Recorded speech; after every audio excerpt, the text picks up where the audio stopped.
right.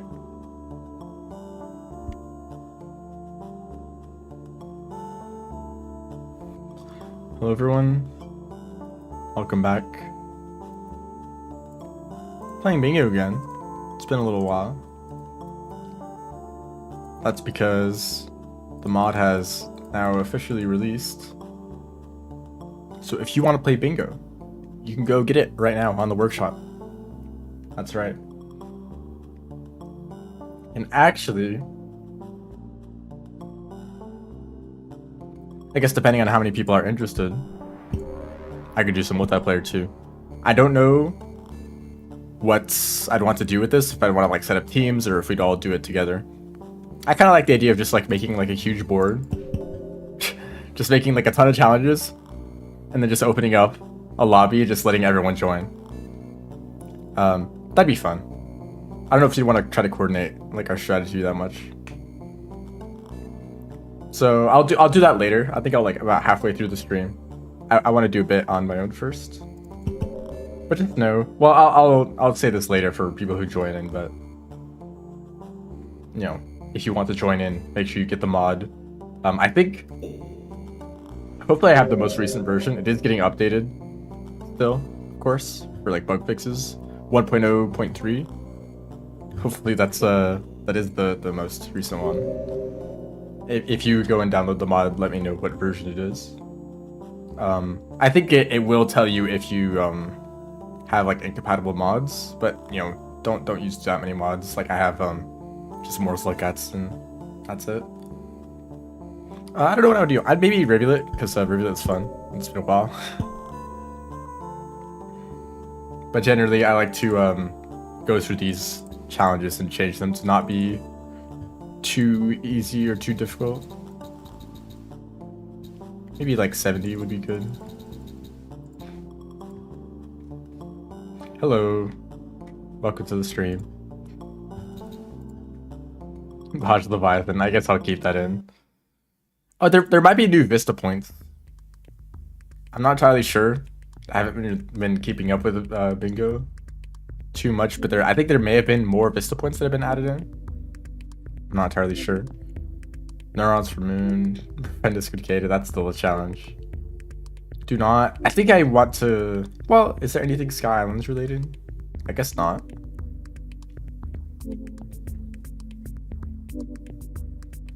I don't know if the logic has been changed at all to like prevent impossible situations or impossible challenges.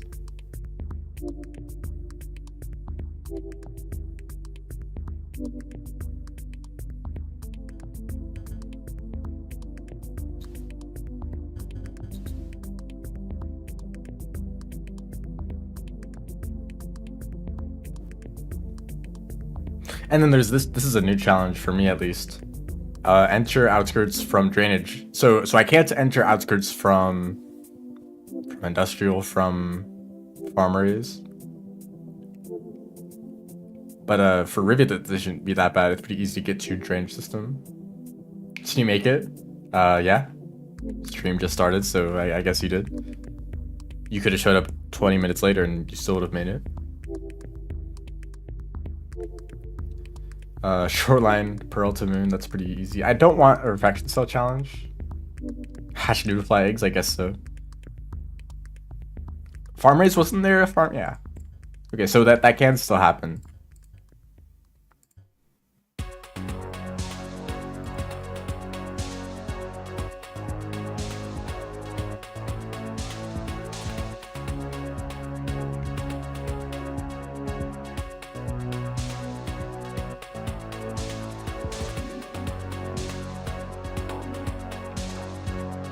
Okay, I think this board is alright. Nothing huge I don't want to change. It's real. It is. Welcome to the stream. The music's a bit too loud. I don't know, let me know if there's anything going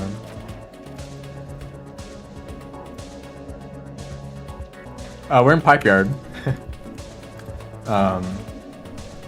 I'm playing the bingo mod for the first time. I know. Because the mod just released. I couldn't have played it before now, right? I'm actually in the credits of this mod, which is nice. They basically put in the like all the people who played in the tournament.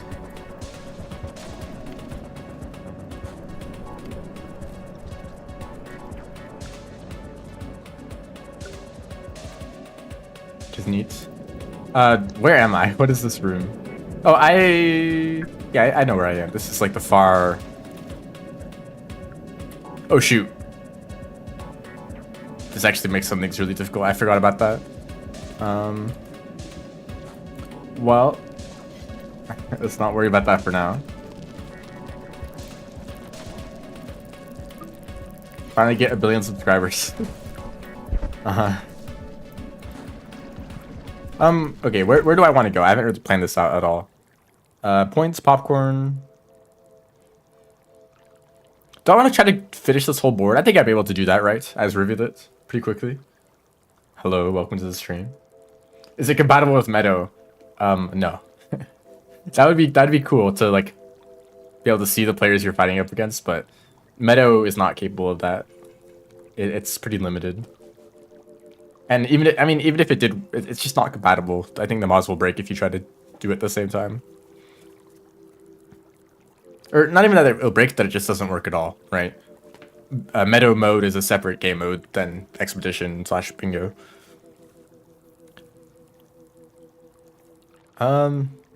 Outskirts would be nice. Maybe I go to Industrial. Because there's a lot of stuff I can do in Industrial. Go to Shaded, go to Shoreline, then Garbage Waste, then Drainage, then Outskirts. Then I could go to Farmeries, maybe.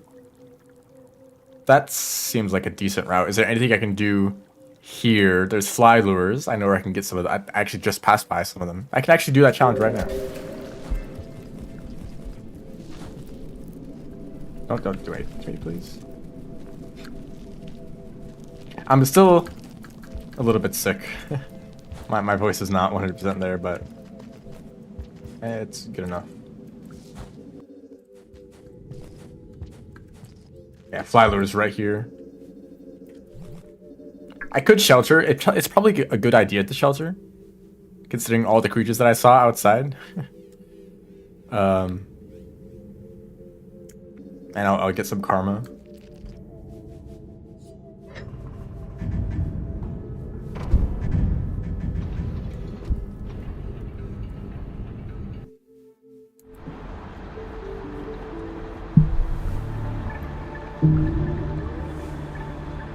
What do you guys think? If you want to join Bingo later, would you rather try to set up teams and do something competitive? Or would you want to all join the same team and try to like complete one board as fast as possible?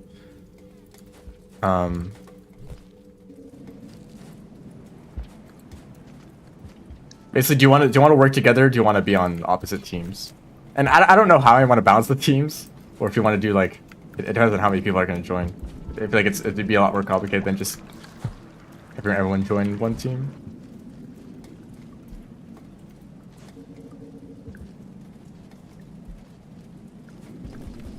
So that goes with Sky Islands. I need to avoid Sky Islands, which is actually really annoying.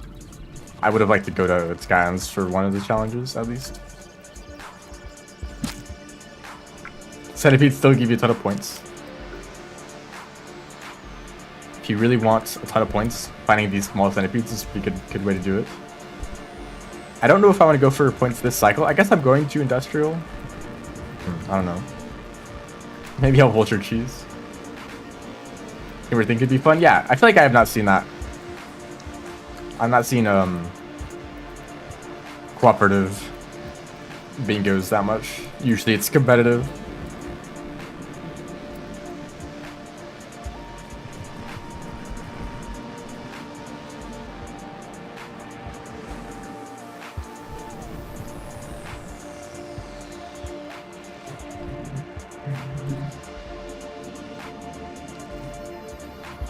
I do need popcorn. I'll get plenty of popcorn and like garbage waste though. Not too concerned about that. Do I care about pearls? I need to bring pearls to Shaded, but I can get the pearl in Shaded and in Industrial. I guess I might as well grab the pearl right here. While I'm here, it'd be easy to grab. Is there a white lizard here? No, not for Riv. Or maybe they moved. So I'll just eat this pearl.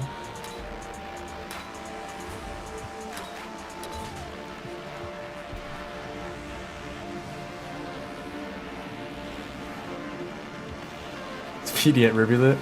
I have played Rivulet a decent amount. Oh, hi, Batflies. Did I eat? Yeah, I did. I ate the centipedes. I need to go down. Whoa, that was a nice jump.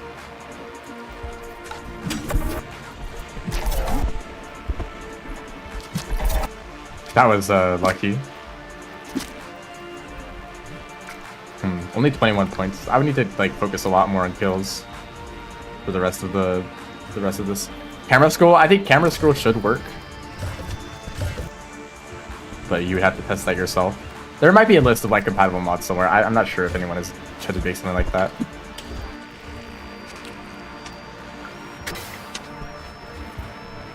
There are a lot of centipedes here. I'll give it a go. Whoa. Oh, you gave up quickly.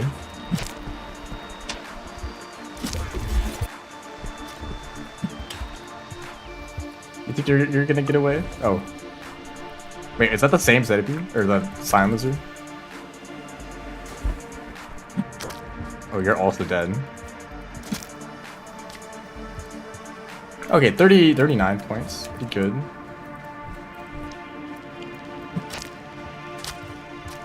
That rock actually did something.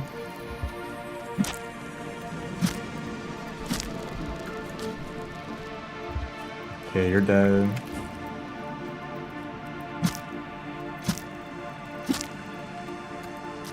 You're dead.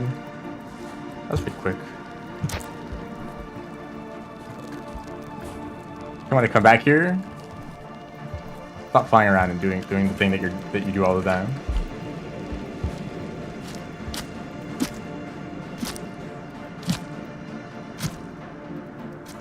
Somewhat high chance that I died there, but we're good. Flies. I mean, if that was a scavenger, that would have not been very good.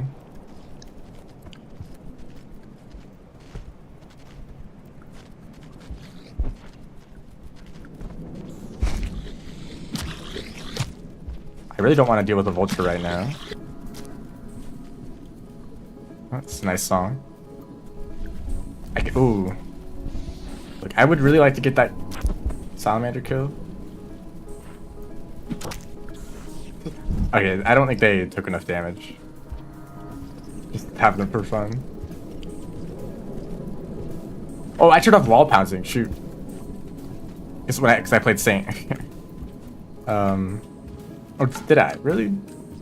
Yeah, I did. That sucks. Well, we're back here anyways.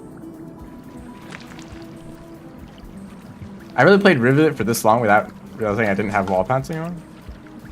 What am I, some kind of fake Rivulet player?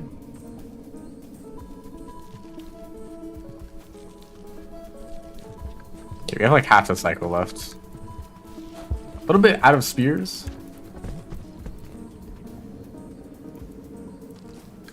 Okay, here's a spear. Also running out of creatures to kill. I don't know if I have enough karma to go to. Oh my gosh, go down the pipe. I don't remember the karma requirements for entering industrial. Oh my gosh, get back here.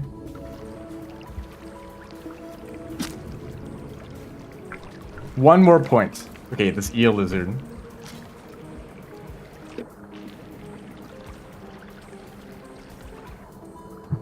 Oops.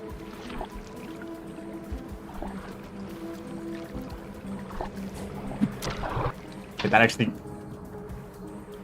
No. They're injured, right? Yeah, okay. They let go of me, but, Shoot, I just stabbed that spear into a wall. Well, these are spears. I don't know if I'll be able to deal enough damage with them. They might run away, because I think their den is, like, right there. They could run away real quick. Okay, they're dead. Yippee.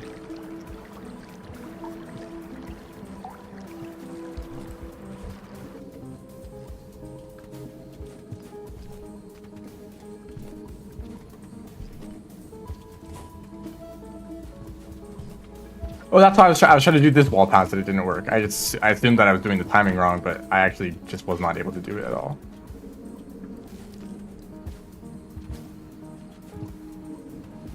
Okay, I'm going to shelter to lock in this challenge.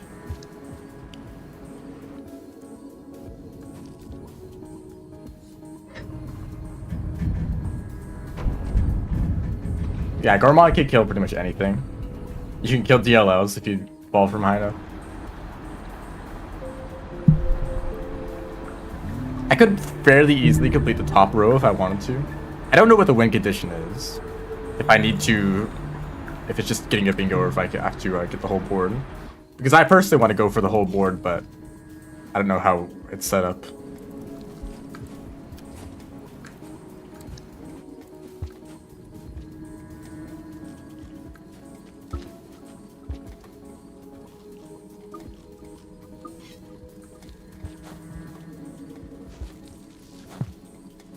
Let me... Oh, okay.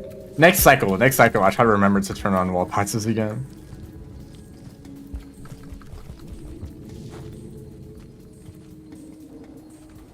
Okay, only 2. Okay, so it's not very high karma to get out of here.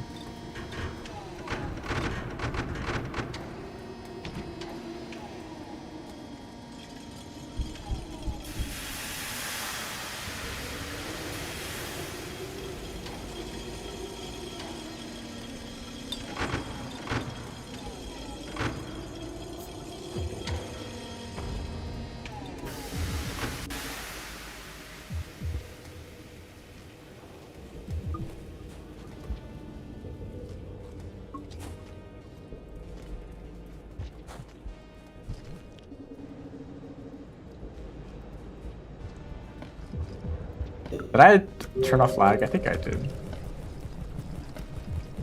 This game is just still laggy every once in a while.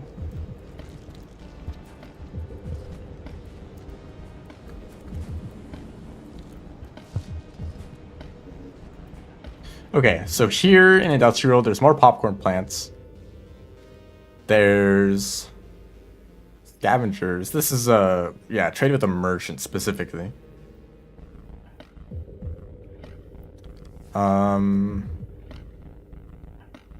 I could do this one. There's this one. Actually, I don't know if there's a green lizard. Is it a green lizard down by the scavenger treasury, or is that a karma lizard? They may have been replaced with a karma lizard, and that'd be very sad. I could try to befriend a blue lizard. Actually, I could probably do that really easily.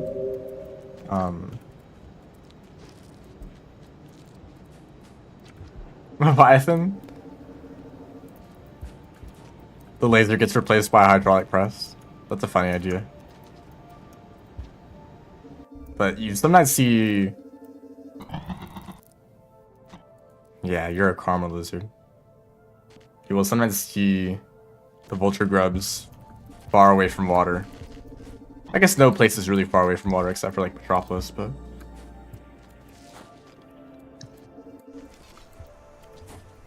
Hey, I have a pearl for you. Wait. They're giving you something and you still throw explosives at me.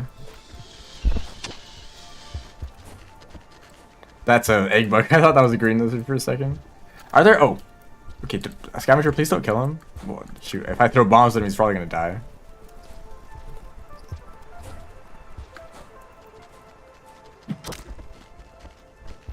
Do you want to play this game?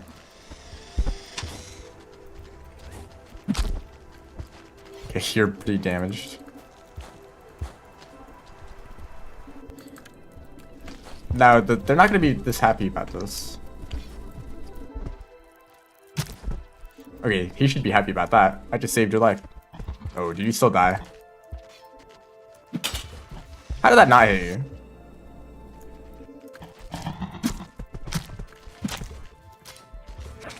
This sign is gonna be annoying. I want to steal from you guys. I'd like you just be on.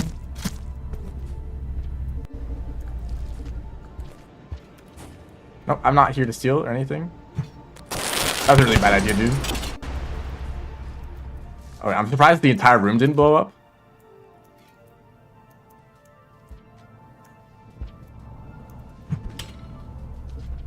Maybe they will appreciate payment of an overseer eye. Can they just leave that room? I want to take the grenades. Or maybe I should shelter first. Be a bit more safe about this. That's an orange lizard. I was surprised for a second, and I remembered I'm playing Rudy with it. So, of course.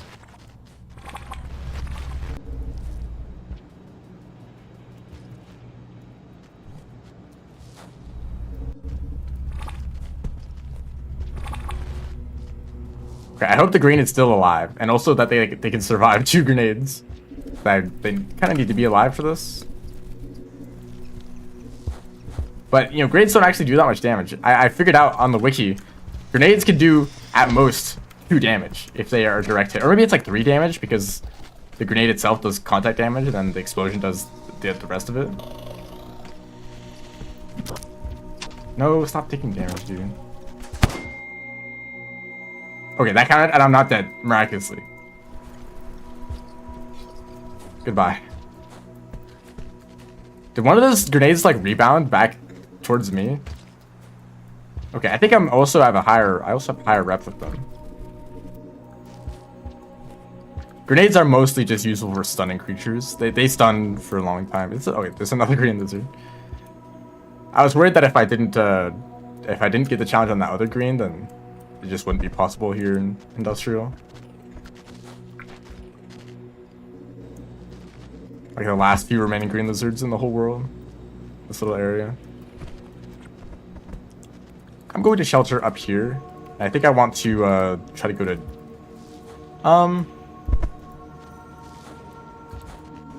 There should be a popcorn this way.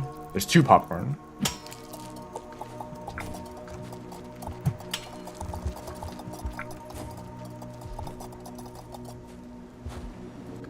That was good timing. Right, no wall pounces. So okay, I'll change that next cycle. I would really like to have wall pounces. So I only need to 1 more popcorn plants. A blue lizard. I forgot about that challenge. Maybe I could find a blue lizard somewhere. I could feed them like a centipede or a hazer.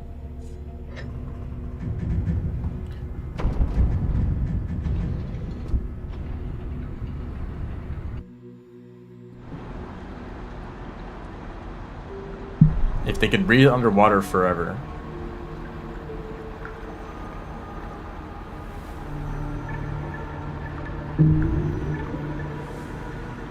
The problem with that, in like 99% of the time, Riveted's breath does not matter. It might as well be infinite, right? Because there's not really a large enough body of water for you to swim through. You can't make it because you can't breathe for long enough. Except in the heart. The one little segment at the end of Submerged is like the only part where your breath matters. That's where you need the refraction cell to help you, right? But the entire rest of the game, it does not matter until it rains, of course. And then it's pretty much just there to prevent you from surviving indefinitely, because you could do that, right? I think it's less of a balance issue and more of a gameplay issue, where surviving after a cycle is just kind of boring and also like extreme because of the effects on like the screen shake, the loud noises. It's not very pleasant to survive late to a cycle as Riv. But if like the whole world transformed into like an aquatic state where you could like see like new creatures show up who only show up when it rains, or when it's flooded specifically, like new aquatic creatures, as well as like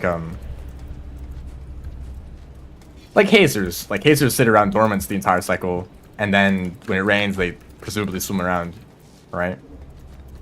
So that'd be neat. If there's like more of a reason to stay to the end of the cycle, then it would be cool. But otherwise, it's like...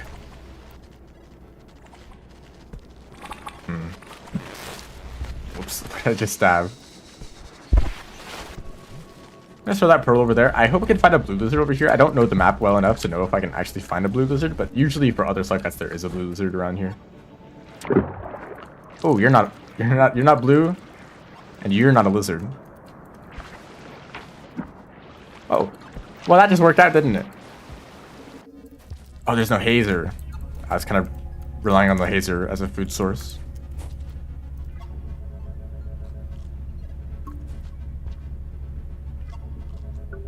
I think back. Oh, I did not turn on wall pounces.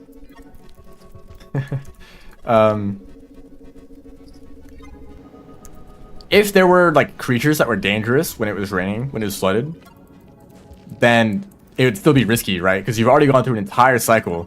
That was the end of the cycle, and you want to go even further, which means you have to survive like some dangerous aquatic creatures. Maybe it's even like aquapedes or like I guess like aquapedes and eels and such they kind of already exist as a threat. Hello, welcome to the stream.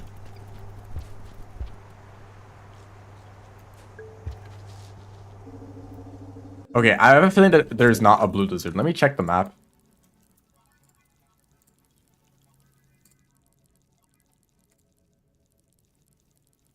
Industrial rivulets. By... That's a cyan. Not a blue. Okay, there might be like a single blue lizard in one area. Do they eat vulture grubs? I was gonna feed them the hazer.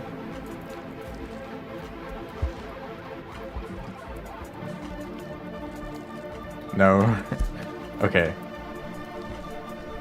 The hazer did not exist. So I need to give him a centipede. By the way, if anyone wants to join me in the bingo, I think when I complete this board, which I don't know how long this will take. This might take like 2 hours. We'll see. But I want to do something multiplayer later. Just have everyone join in. Oh, nice shot.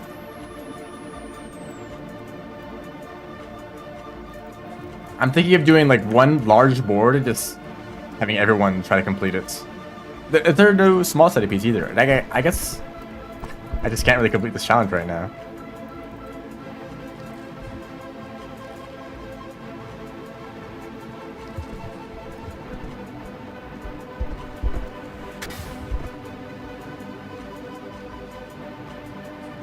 Are Sluggats even mammals? Do those kind of classifications even matter at all in Rain World? I don't think the same things apply.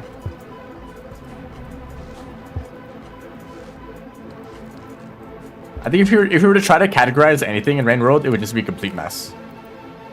And also, they're all like genetically modified anyway.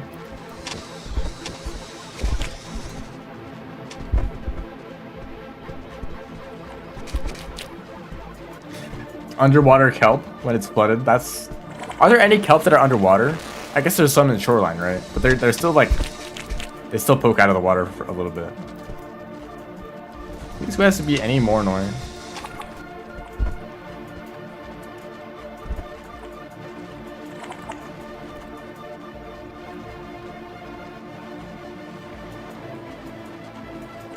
Submerged, that's true.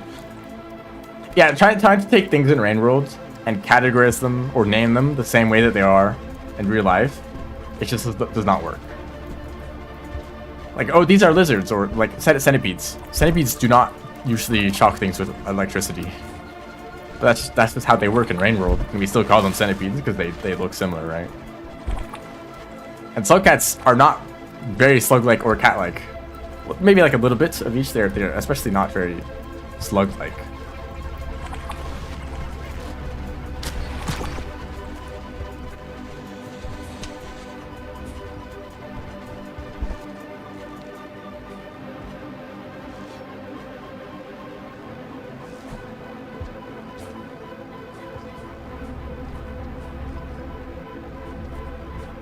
Yeah, everything is just so humid that every single creature could just breathe and get enough water.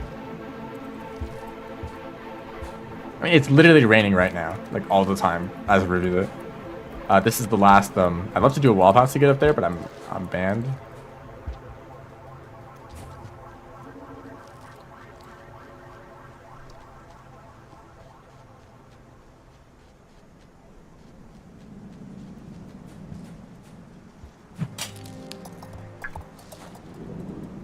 Banned?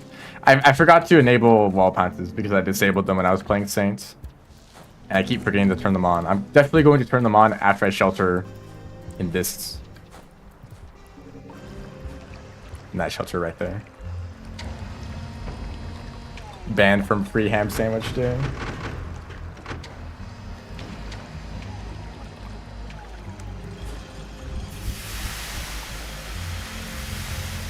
Looks like I triggered from a pawn in Survivor's intro.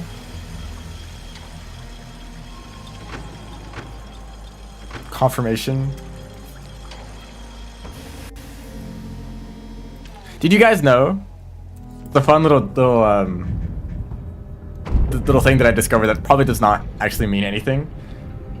The Overseer at the very beginning of the game when you play Survivor, you know how it shows you images of like other Slug Cats or of like Moon and stuff? Like it shows you images, not in the cutscenes, but like in game, they show you pictures. One of the pictures that the Overseer shows you is a black Slug Cat, basically Nightcat, or the Watcher. And maybe they're just showing you Slug Cats in general. Like, hey, here's your family, here's your fellow Slug Cats, right? And one of them just happens to look like this.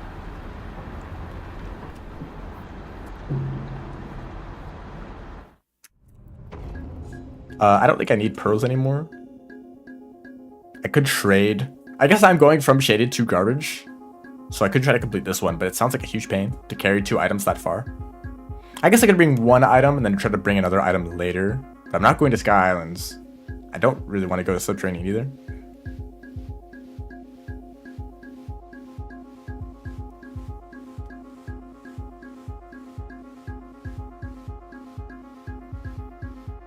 The Overseer is watching the Watcher. I can't wait for someone to live stream the Watcher's hat so the viewers can watch the streamer watch the Overseer watch the Watcher. Watch the world.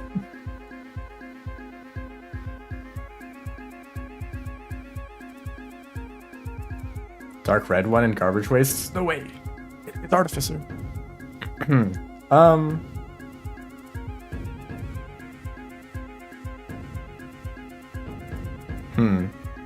Can I ping a Yeek through Subterranean? That kind of sounds like a stupid idea, but it might actually work out. Yeah, there also is a Nightcat in Outer Expanse.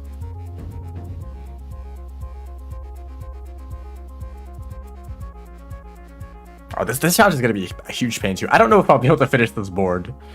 It might be... Okay, I'm going to need to come back to Shoreline anyway.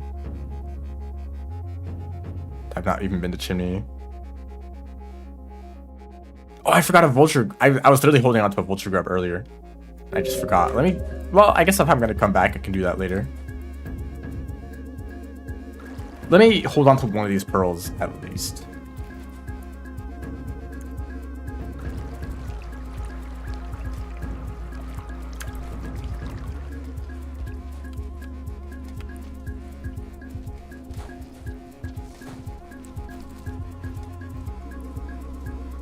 Green Overseer, that is a thing. In Subterranean. There's also like some other colors of Overseer that you can see in Outer Expanse. That's a downpour thing though. The green Overseer was vanilla. It's probably in some like live stream VOD somewhere. Mole Lizard, I don't think I care about you. I need to get the shaded Echo. Echo. Trade with a merchant. And I really should have completed that one already. That's all I care about, really. So I should just rush to the shelter over here.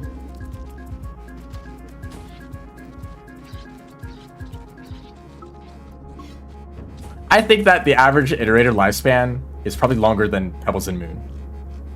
Because Pebbles and Moon both had something happen to them that caused them to die early, right? They probably were deteriorating naturally. And I guess all of them are. Everything is. But, you know, Pebbles got the rot.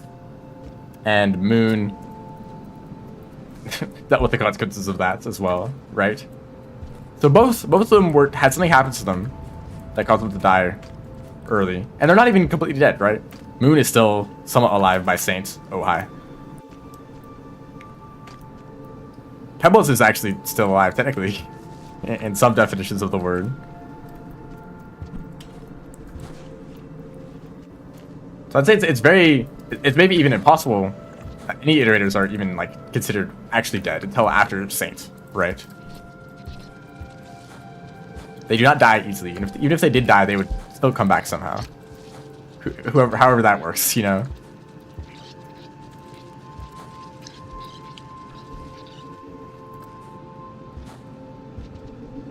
And like, what about like, what if like 99% of the structure dies, but there's like one little patch that is just like self-sufficient and somehow survives because it lands in like a patch that is like suitable for it to survive, right? So like one little box of like bacteria and other like biological components, that little box just happens to survive. Would you still consider the entire iterator to be alive? Probably not. And maybe the puppet is what matters the most. Nice turn storage. But iterators are very durable. So I assume that, you know, most iterators are probably alive at Saint's time. Maybe like a few of them, because, you know, Pebbles, what happened to Pebbles was because of his frustration after that much time has passed. Like, so much time had passed and he still had not been able to solve the problem. And so I'm sure that there are other iterators in a similar position where they are frustrated because of how much time has passed and how little progress has been made, that they also had, you know, taken extreme measures. So it's likely that there are other iterators in a similar position to Pebbles, but a lot of them are probably just chilling until they really do like fall apart due to structural integrity.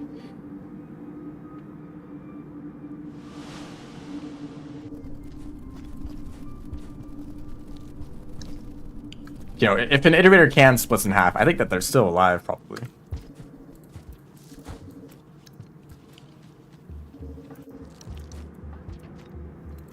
Remember that I said I would definitely turn on wall passes?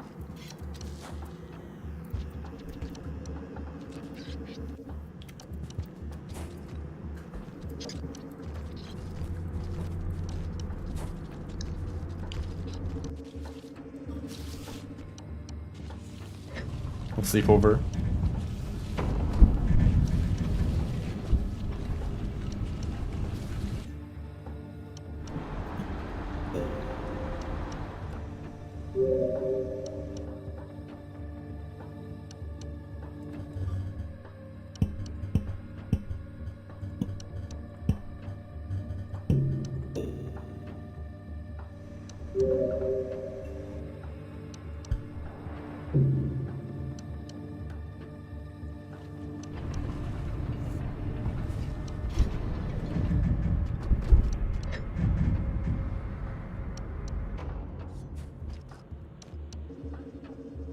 Maybe the iterators got frustrated more quickly because of the communication systems malfunctioning.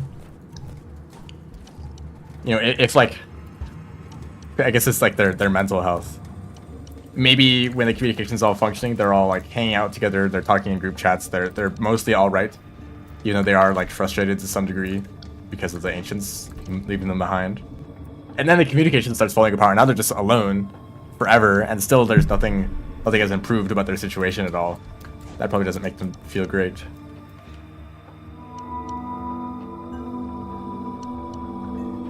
And you know, even if any of them were to come up with some sort of solution, they wouldn't be able to share it at all, except for like Suckcats.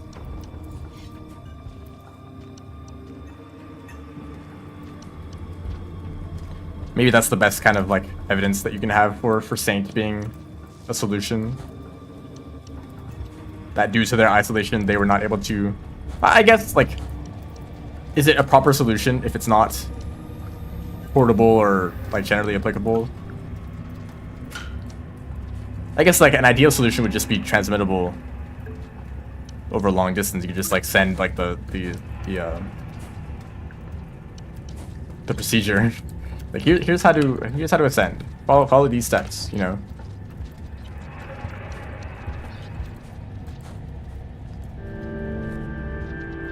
Yeah, the iterators not being able to communicate to each other. Maybe if they did come up with a solution, the only way to transfer it between each other would be with a living creature, like a slug cat.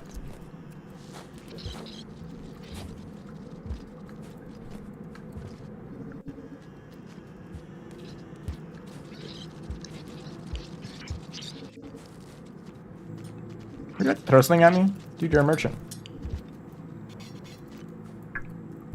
Let's eat this grenade. And I'll actually hold on to this pearl because they have a difficult time registering. I already traded enough value, but I'm just going to trade this with them for the reputation.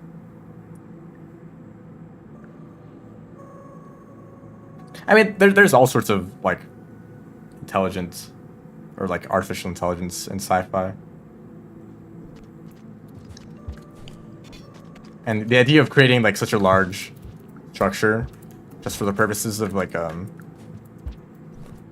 Dyson sphere, you know? A massive structure.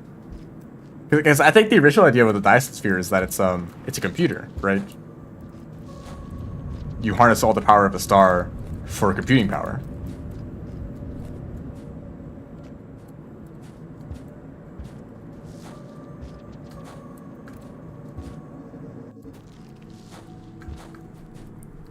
And like there's probably like ideas of like sci-fi cities out there where like large chunks of it are just like massive computers. I guess the computer and artificial intelligence, they maybe aren't exactly the same thing.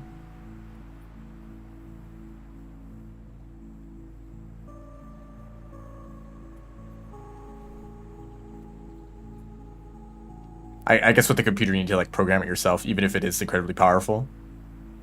But in AI you just kind of like ask a question and get an answer once it's set up. Okay. Do I need to bring anything to Shoreline? I don't think so. I get a neuron, but I can't get a neuron here, obviously. I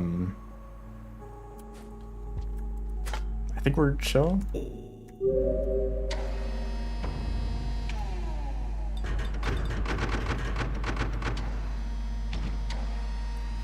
Creatures in the cages are still alive? Who knows, man?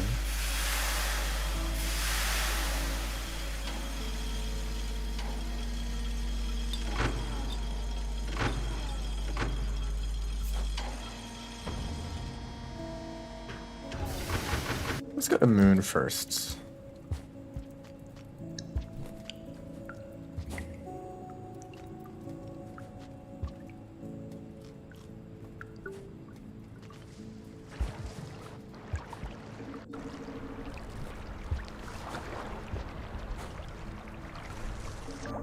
I need to do some ploinks.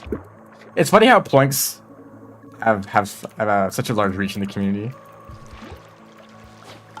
Probably because I have a handful of videos out there that got a lot of views of people doing ploinks, and it's like, oh, look at this funny movement.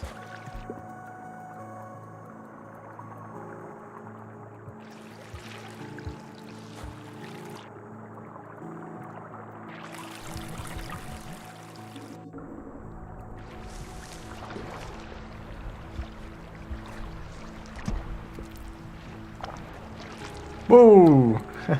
Nice little jump there. Also need to dodge the Leviathan.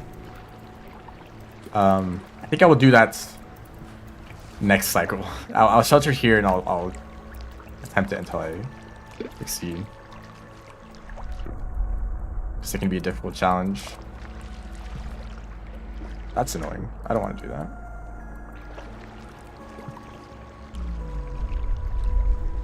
I think the Guardians are a creation by the Ancients. The Guardians might actually be the solution to Echoes. I guess I haven't really thought about this too much. You need a high enough karma, and if your karma is a representation of your, you know, like the karma levels, like going past like the like worldly desires, then having max karma is an indication that you are prepared and that you won't become an Echo, basically.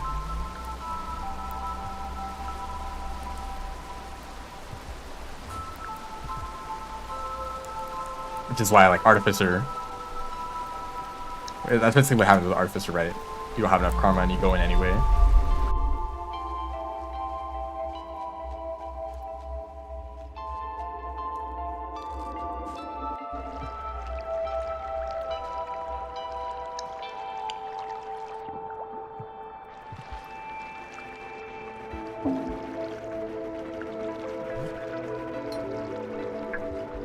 No, I don't think the Guardians are like super ancient.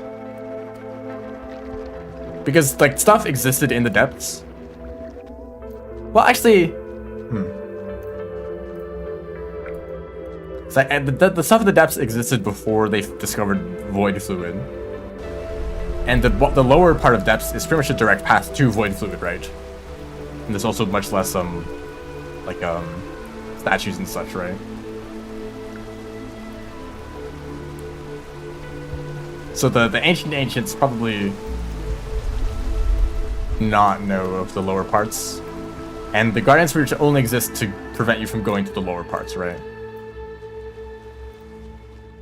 Like, why would they put the Guardians there just to guard nothing, right?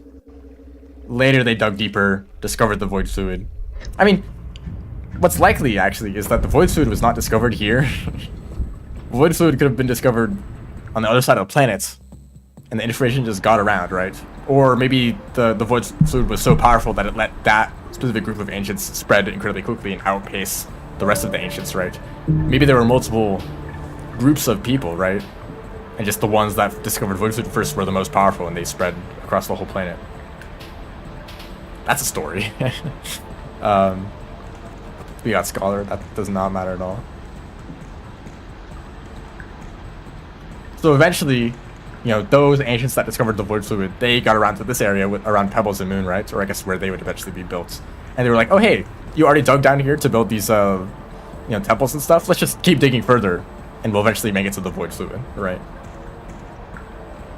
And oh, now that this place is accessible, we need to put Guardians here, too. Rubicon that's a different thing.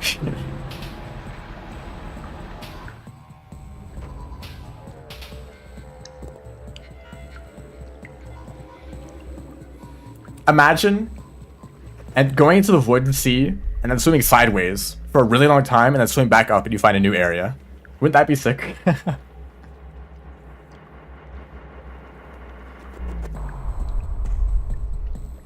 I mean, technically it should connect to any other area that's connected to the void sea, right? Because there can't exactly exist any, there can't be any, like, walls in the way. It's the void sea. It dissolves everything. There's a mod that has that. Okay. Let's go to... Okay, I need to dodge Leviathan. And then I need to go to Garbage Wastes. Yes. I don't think there's anything else major that I need to do.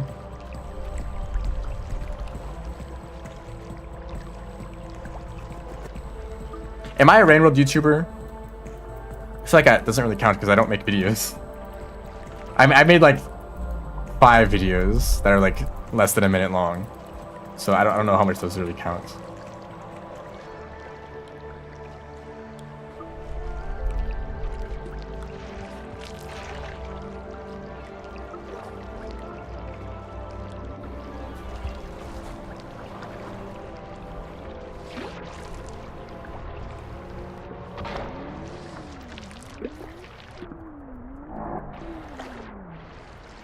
Oh, you suck. Oh, wait. Shoot. He baited me.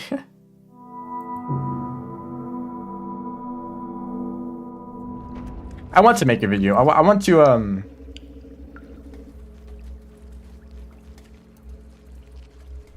I don't know. I feel... There's some games that I want to play and then turn into YouTube videos. Because videos usually get more of, have a larger reach than streams, right? You know, the people who watch the streams are probably already know about the channel, right? And there is some reach that it has, like, there are new people who show up to the streams every once in a while, right?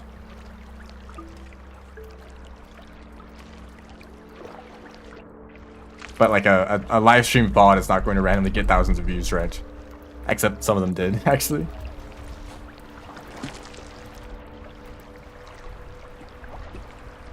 But that's like, I did a live stream of a mod, and there just like weren't many videos of that mod on YouTube, so when people searched up the mod on YouTube, my stream was like the only results. That's how people found those streams. I think. That's my assumption. Get back here. You know, with how fast Rivulet is, you'd think you'd be able to more easily avoid a Leviathan on your own. But it's actually really difficult. Get back here, dude. Why can't I grab you? Thank you.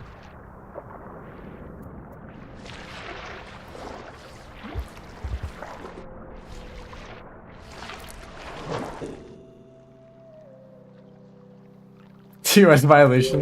What?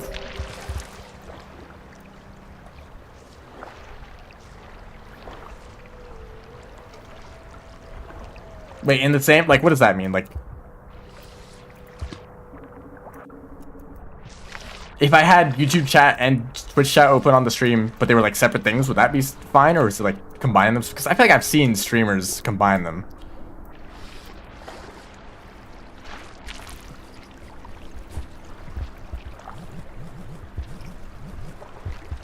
Actually, I'm like 100% sure that I've seen live streamers combine YouTube and Twitch chat. Maybe not combined, like usually like just like here's the Twitch chat and then here's the YouTube chat. Something like that. There's tutorials on how to do it. Whoops, actually maybe that's surprising. I did not intend to do that plank. I just did the inputs naturally. Hello, Leviathans.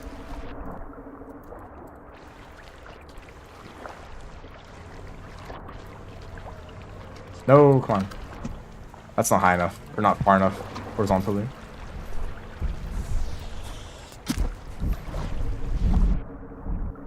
I did not want to go into this pipe, just push me down, but sure, I'll take this path. I don't know, I've considered that. I think that if I did want to put the chat on screen, I would have it very small. It would just cover like this much space. You know? And it'd probably only show like 1 or 2 messages at a time.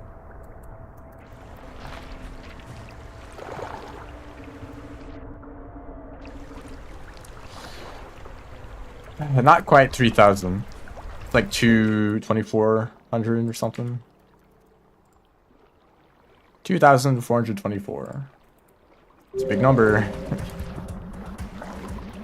Hi, eel. No, I'm stuck at the ceiling.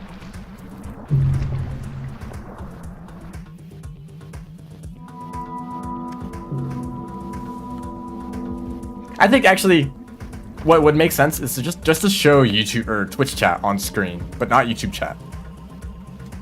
Because YouTube VODs get saved permanently.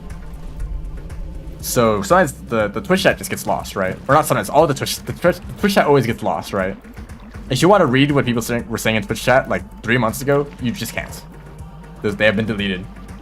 But I think the YouTube chat should always be preserved, so you can go and like watch the live stream chat and previous VODs on YouTube. So putting the Twitch chat on screen would preserve that, while still letting you see the YouTube chat. But that's like if you're on YouTube, so when you're watching the stream, and if you're on Twitch, then you just can't see either of them.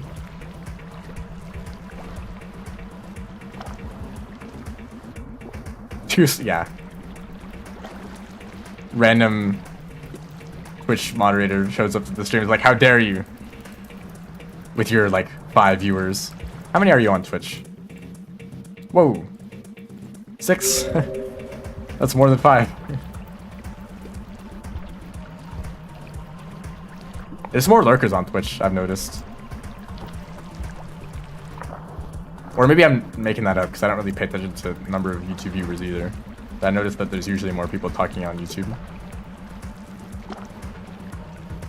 I haven't really done the calculations.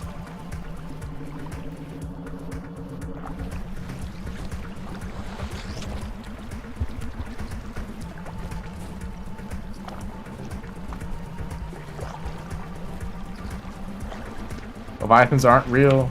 Are there supposed to be like 3 Leviathans for Rivulets, or is that Saints?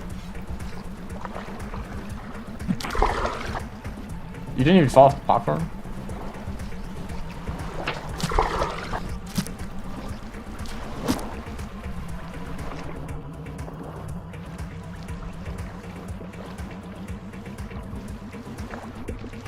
Well, that was like a almost plank.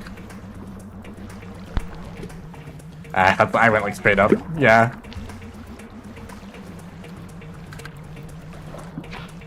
That was a weird one. Still didn't go that far, but good enough.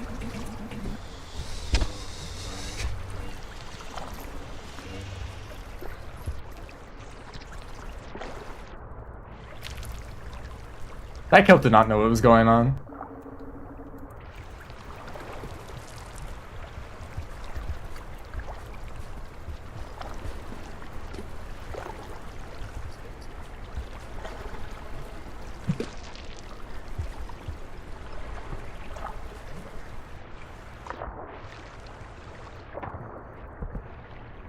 I failed. Challenge, enter a pipe underwater.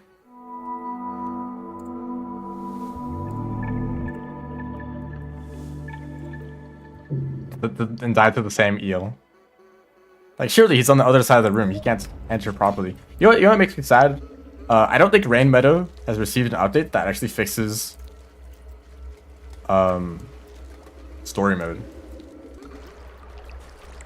As in, if someone dies, you can't enter a gate. Because it's also, like, impossible to carry around dead bodies.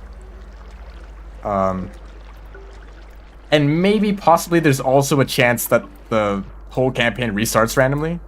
Which is something that happened all the time when Rain Meadow came out in random lobbies. You would, like, make it to a shelter and then you just get sent back to the start of the campaign on the very first cycle. And you just get stuck in a loop of that forever. I don't remember seeing a patch for that specifically mentioned in the patch notes. Which is like what I've been waiting for. Like once story mode gets fixed, I'm gonna play story mode a whole lot in Rain Meadow. That's like the main appeal for the whole thing, but I have not seen any updates. And like I guess like there was like some minor updates to like arena mode. Randomly reset all the time. Yep, that's what speedrunners do. Like you would think that story mode is like the main priority for Rain Meadow. I guess it's like, oh, it's too difficult. I guess we'll just settle with meta mode. That's like the compromise, right? I almost died to that. And it's neat that meta mode exists, but it does get it's like it's kind of samey. After you run around the map with 10 people for the like 5th time, it's like okay, we're just doing this again, you know.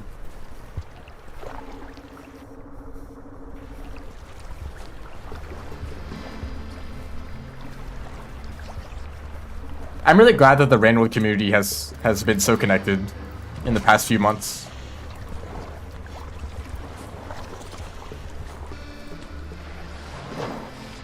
Because for a very long time, there was really no multiplayer option. Like the only multiplayer for Rain World was be in the same room together and, you know, share a keyboard or like use a controller for like arena mode. That was it. That was all the multiplayer there was. And the most community interaction there was like sharing like speedruns and like challenges and such. Why does this keep happening to me? I feel like I've seen so many Leviathans like this.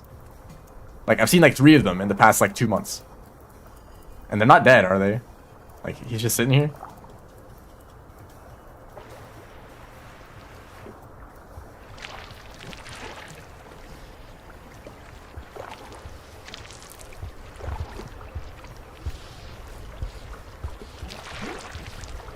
My desire to just be a lurker in all situations is made difficult by my status as a speedrunner.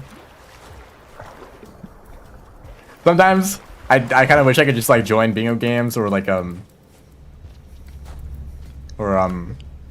So sometimes I wish I could just join bingo games and be like, hey guys, can I just like join on the side and just like, you know, they're like, oh, you're a speedrunner, we have to like balance the teams so that you're like, you know, 1v3 or something.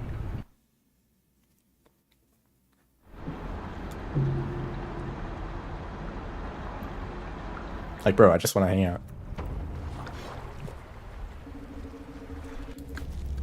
But I'd also kind of feel bad if, like, I'd, like, try to play worse on purpose. And be like, it's fine. You could balance the teams normally. I'll just play worse on purpose.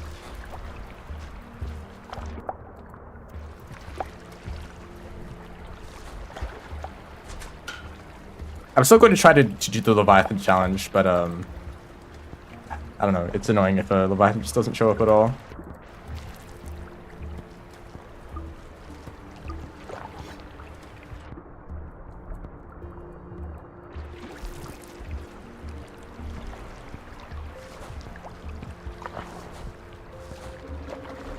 Also, I think a lot of bingo players have not realized how much they've improved at the game.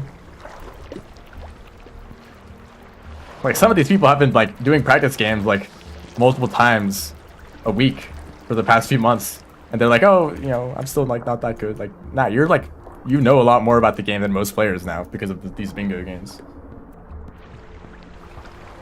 Like, you know where, like, all the vistas are and all of the, like, the pearls. Like, you can navigate the map pretty well.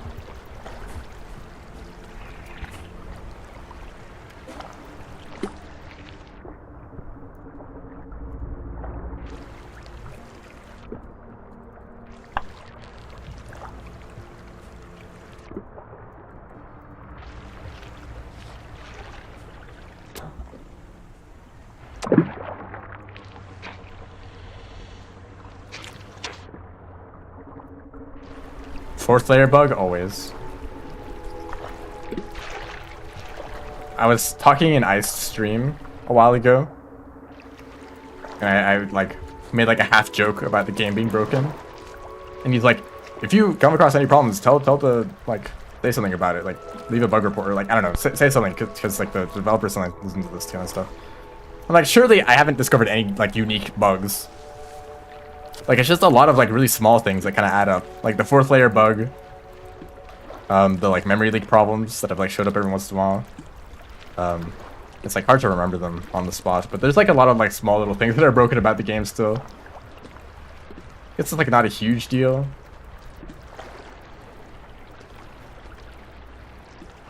Like, surely someone has mentioned those. And they're maybe they will be patched in the next update. Who knows?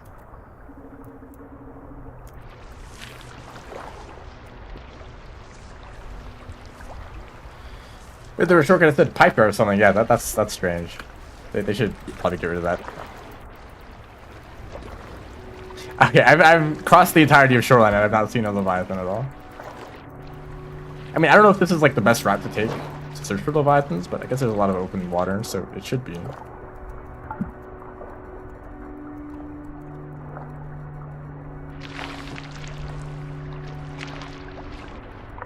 Oh, lag spike. Was that a Leviathan spawning in?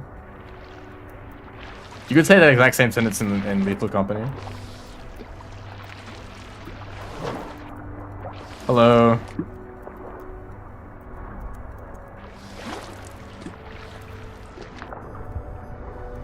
Uh oh.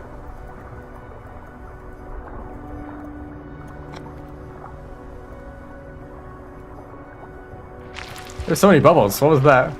Oh, he got unstuck. There's two of them? There's two Leviathans in there. What?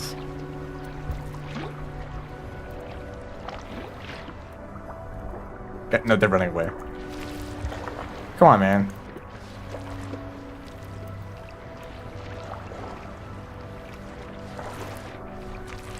I mean, Leviathan is not a very unique idea, is it? Large worm creature or like sea creature or whatever. Even like a sand Leviathan is not a unique idea. Oh, what the heck was that? This is what a whiplash looks like? It goes nowhere. That's funny. Yeah, they ran away. I guess this is where they were having a moment clipping into walls, going out of bounds. What? Hello? Why did both of you just say the exact same message?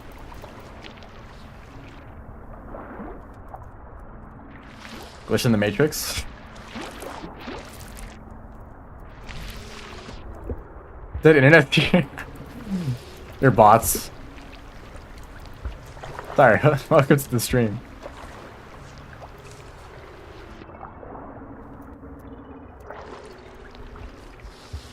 Oh, this threat level? Surely there's a Leviathan here. Okay, there actually is. Man, I don't want to rely on a jetfish challenge, but also I feel like I'm gonna die. So don't die to the kelp, please.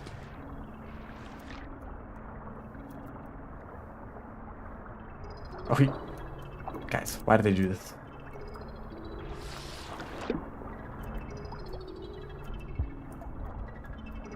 I love eating dirt.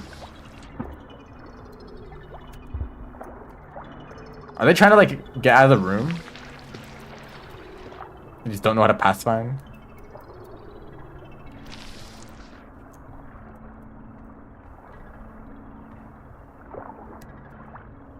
Door is stuck. Not even a door. The floor is stuck. Why are there so many bubbles? Why does this happen?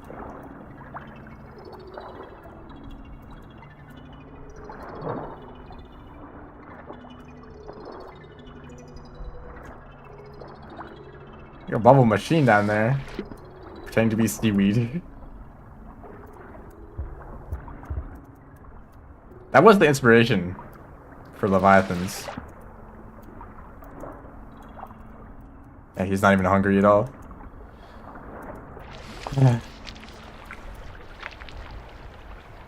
Yeah, but you know what I should do? I should do I should do like a speed run, like a 100-story run, or like a moon percent run. Then the Leviathans will show up and they'll be very hungry all of a sudden.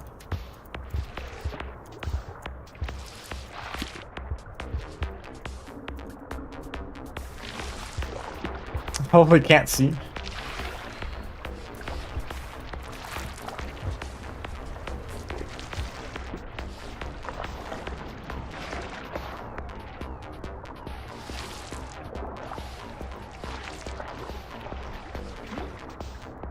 What are monster kelp supposed to be? You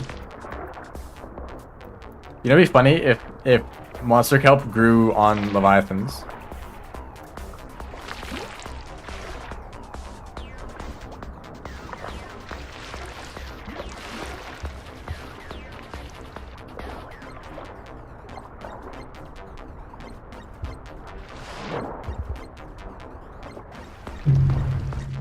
I didn't even hear the grab sound. I thought it was fine.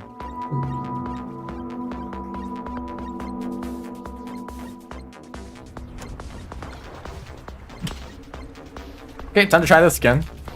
Also, I just remembered I'm really I can just eat these.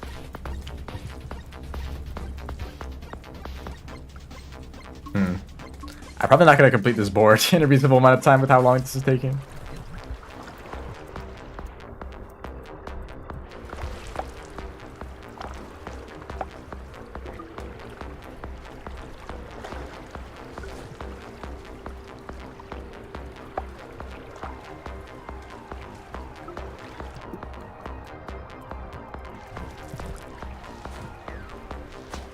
And then there's gonna be a Leviathan right here.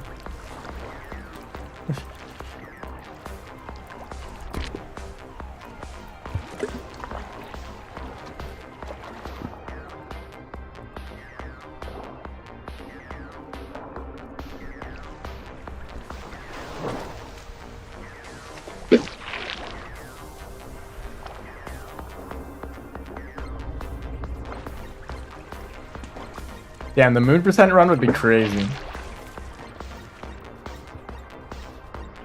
Oh, I didn't see you down there.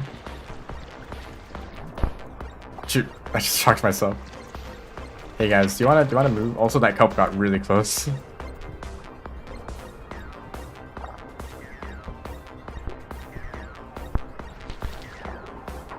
Oh, I thought they were just gonna be stunned for longer. I'm still alive. I mean, this is the real moon percent experience. I'm not even doing a speedrun.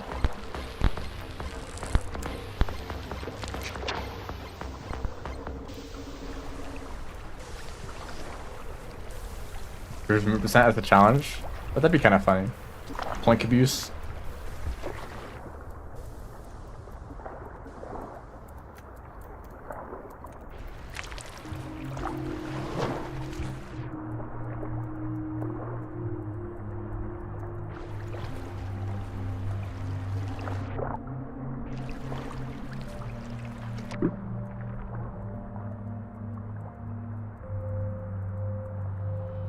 Honestly, out of any challenge that could showcase plinks, that's probably the best option.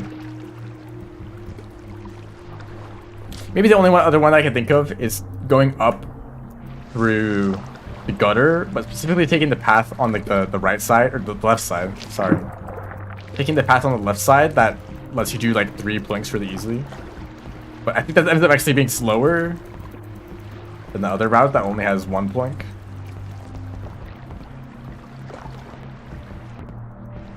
Yeah, once again, there's just no Leviathans. I guess I'll shelter over here, or yeah, I guess so.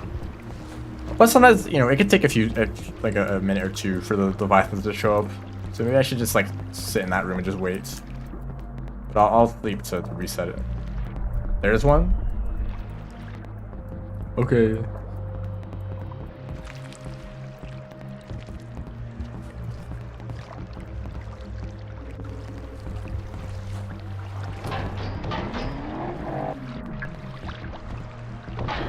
Thank you.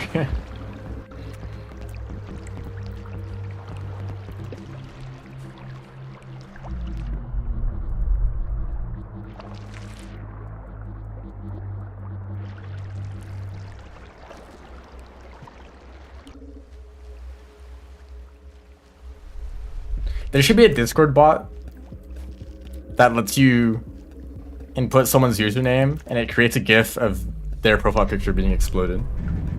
Just on the spot.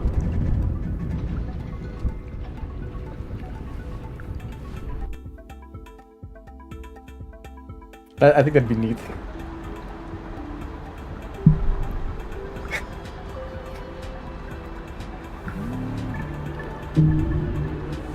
Just think about how many situations that'd be applicable.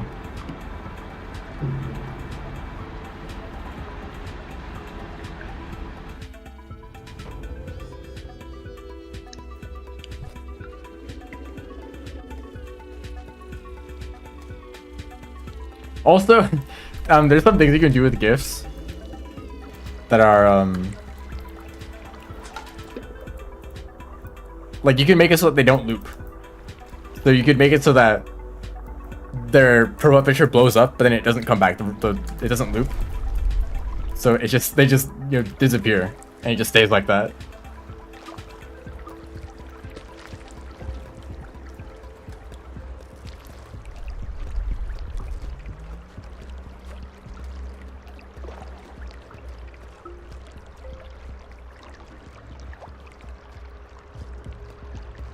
Also, something I want to say, what I was talking about last stream, with the programming stuff that I was doing and failing at, as always.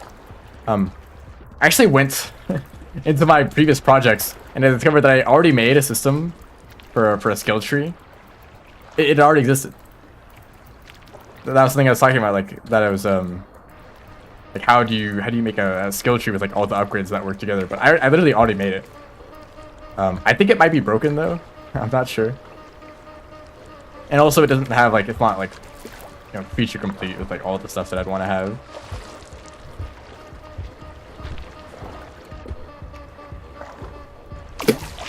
No. This kelp is probably the worst creature in the whole game. That's not true. It's up there though.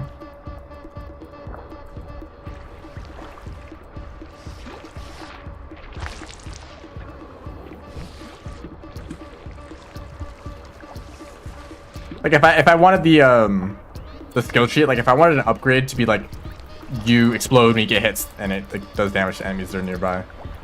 I don't know if I'd know how to do that unless I just programmed in like if you get hit, explode, but only if you have the skill unlocked, you know.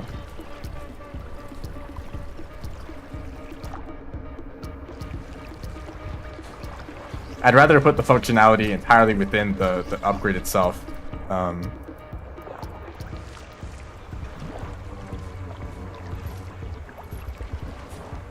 I don't know how to do that.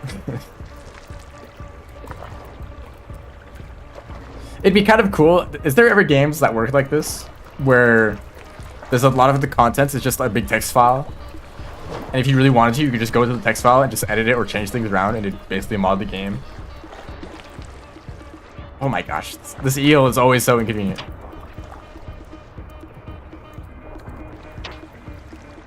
I know that there's some games where like information is stored in text files. You could just like change variables if you want to, or like save data. Like, oh, here's the data for your money. Let's set it to like 1,000. Some games would have a way that you could like export your save file into a big text file, and you could change the numbers around and then import it back. I used to do that.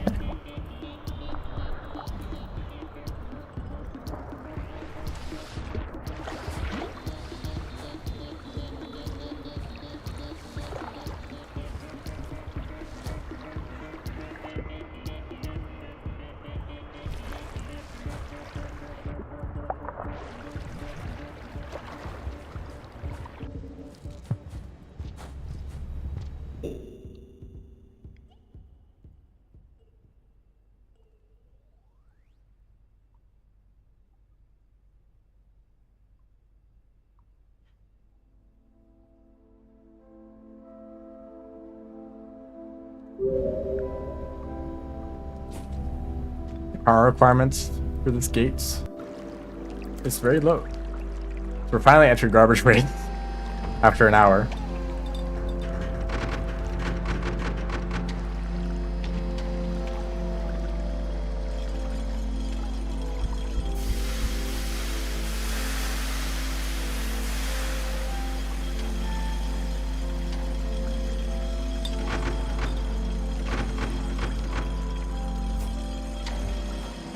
I'll shelter here. Lock in, well, just lock in being in garbage waste so it gets out all the way back to shoreline.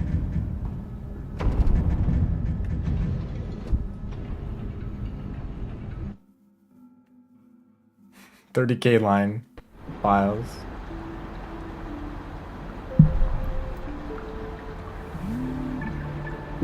I don't want to try to do that. I remember seeing in a video about some of the bosses in Nine Souls. Their behavior is kind of described in a text file of like what attacks they can do and like which ones, like after they do an attack, what attack can they do next after that. And they're like separated into phases. Like in phase 1 they do these attacks and into these attacks, and then phase 2 it changes up a little bit. But of course the actual like data for the attack of like the hitboxes and the animations, that is probably somewhere else.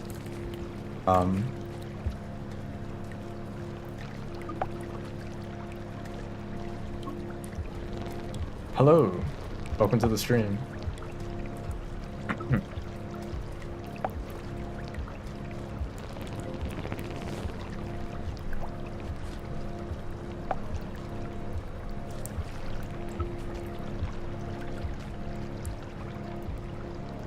I do need Pearl for the scavengers. I keep forgetting about this.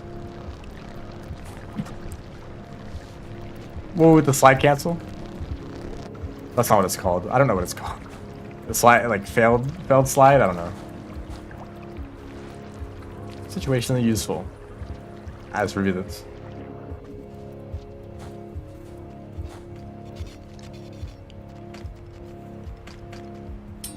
There's a game. Should I share this now? I guess I might as well. There's a game that I played where you could add your own models to the game in the form of a text file where each like polygon is like each like coordinate written out. So I went and I made a model by typing in all the coordinates of each of the polygons. That was like the first time I'd done 3D modeling, and it was in a text file.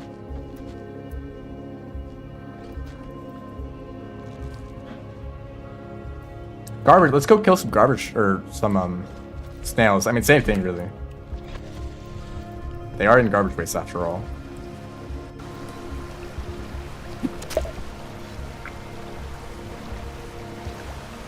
Where'd that other guy go, huh? It's evaporated.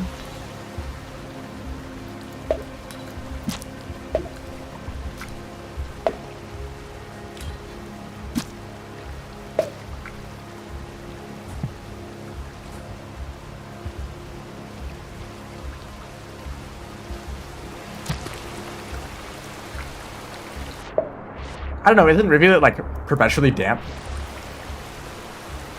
You get your clothes wet. You need like a towel.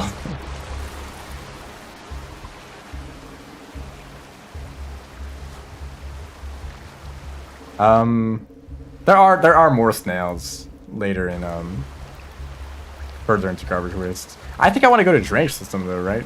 And there are snails down there too. Hi, wet lizard. That was actually pretty stealthy of you. For a second, I thought I was in the other shelter. That I entered the room from that other den, or from the... My goodness. And that the DLL was right there about to get me, but we're chill. Oh shoot, I need to trade with the merchant too. Well, they're pretty close too. I can do that. I might as well grab a pearl. No, I'm trading the item with them. Oh, they're There is a red centipede down here. They're probably in the next room, actually. Ledge slide stumble. Okay, that's a mouthful.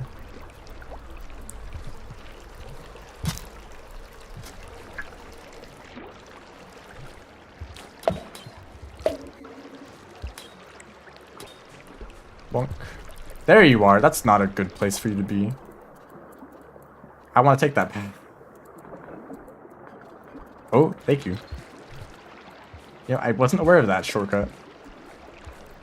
That actually worked out really well. Ah, I thought that was a pull.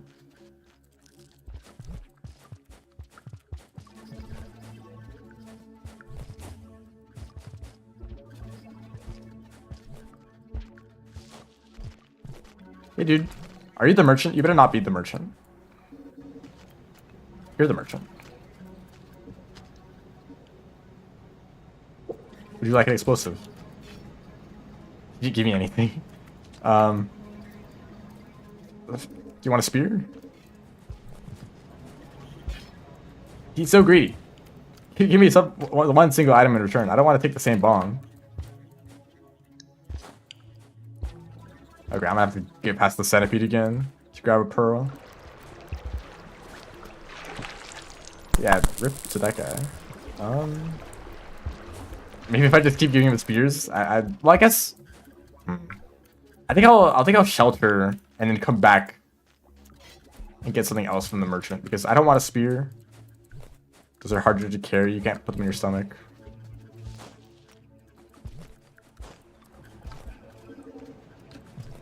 I don't know if it would count if I took well, I guess if I took the pearl to like subterranean, it would count. I don't know if it would count if I brought it back to the same shaded merchant. Or if since I gave the bomb to this scavenger, it now counts as this merchant's item. So if I brought it back to shaded, it'd be unique.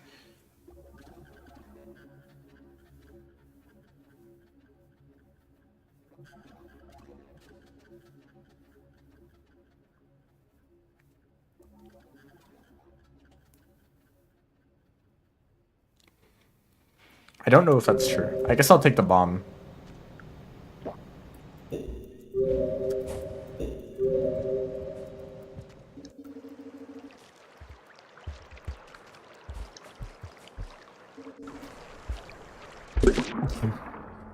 No, leeches, get off of me. I realized too late, so I was not in a good position for that.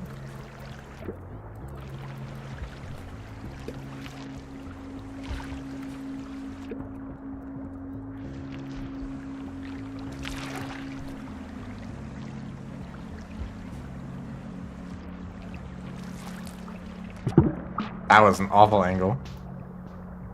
At least I'm not dying to this.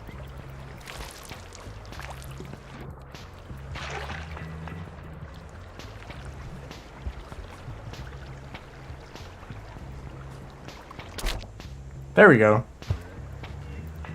Where am I? I'm up here. You can't do backflips. That's true.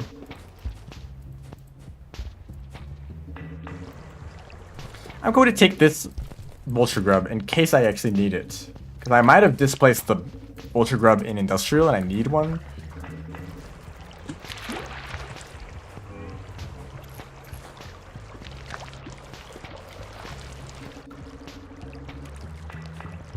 Am I leaving garbage waste right now? If I think the bomb in my stomach is a good enough item to trade with another merchant for this challenge, then yes. Otherwise, no. I guess it's whatever. It'd probably count.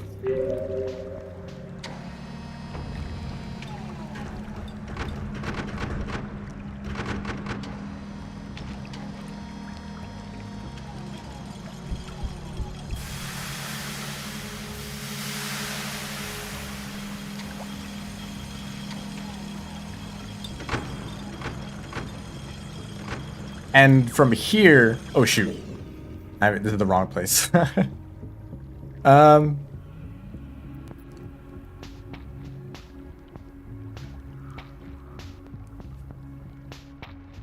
Oops. Okay, I'll just come back. I'll leave this vulture grub. I'll leave them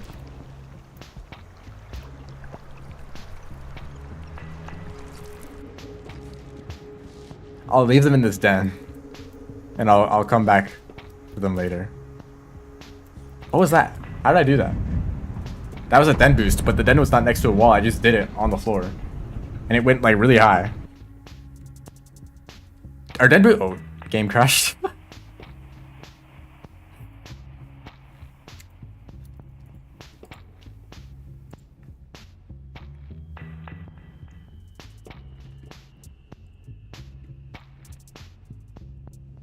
So I guess this still happens.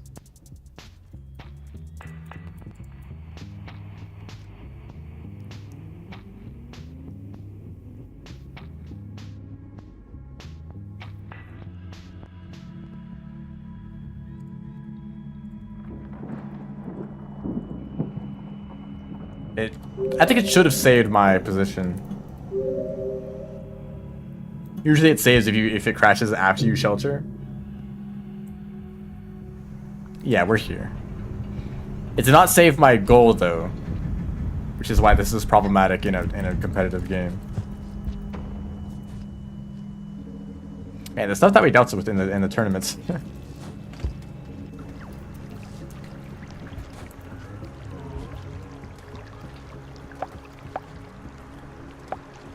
Yeah, let me just pick up this rock. I really want to eat this rock right now. Wait, wait, wait, stop, stop.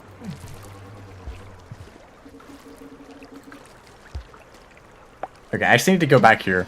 I'll try maybe trading with the merchant again. I don't know. The bomb is probably good enough. Really, I just need to get down to drainage system.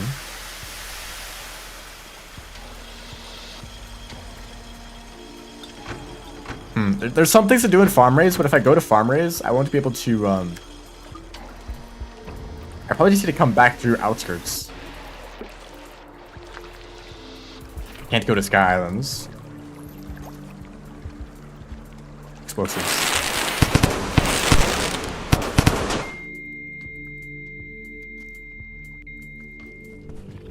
I felt kind of lucky.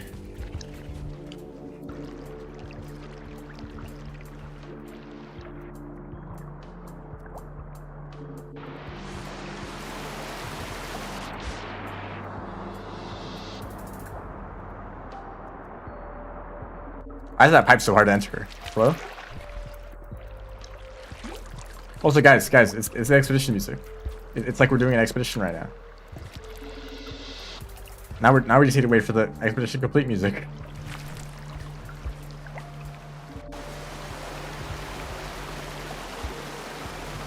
Did I go too far? Oh, hi, hold up, Blue Lizard. Do I have food for you? Wait, there's food in the next room.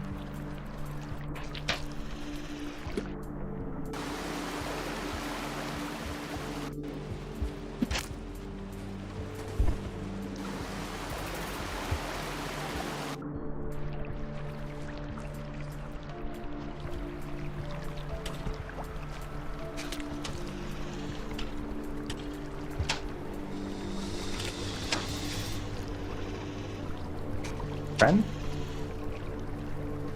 So indecisive.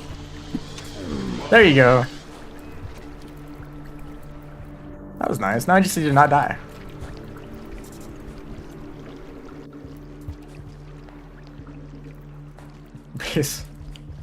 Base covers slash. That is so true. This guy only has explosive spears. That's not useful to me at all. Okay, so I just want to go to drainage system. Really, I don't think there's anything else to do in garbage. Especially after taming that blue lizard. Not part of the plan, but it works out so well.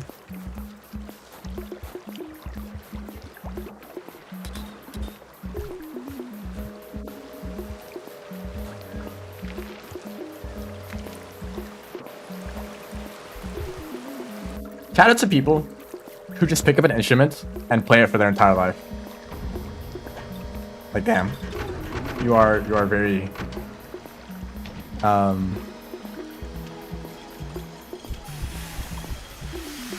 very motivated, very determined to stick to the same thing.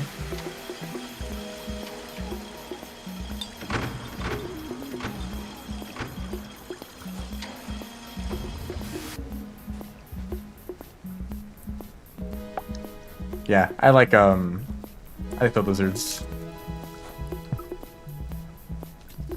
Lizard sounds. So random.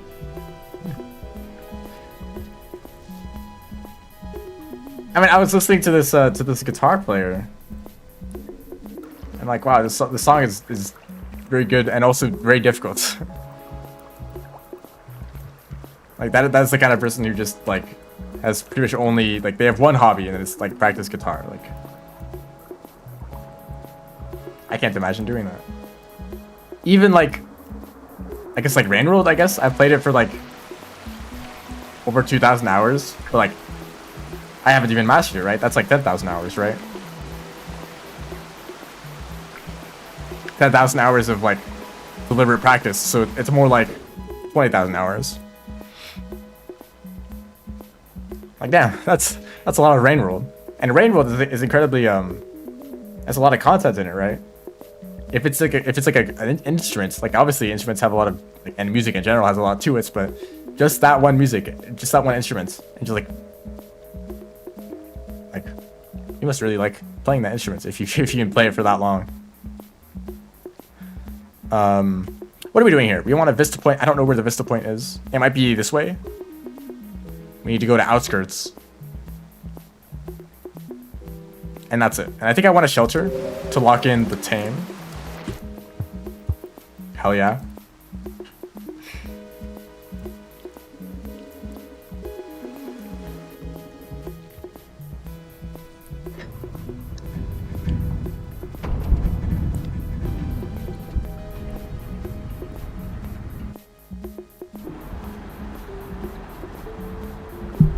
Okay, I guess just I don't have the snail goal. Do I need to like stab another snail or something?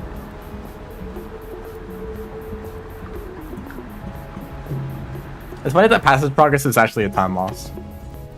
Like if I could purposely avoid making passive progress on any passages at all, then I'd go faster. Vista Point. Are there new Vista Points? Like should I check in this room? Like this feels like a Vista type room up here.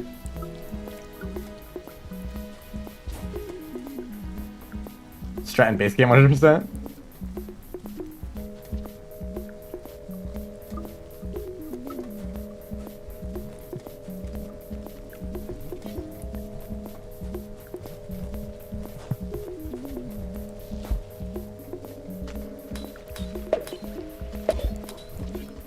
Some things never change.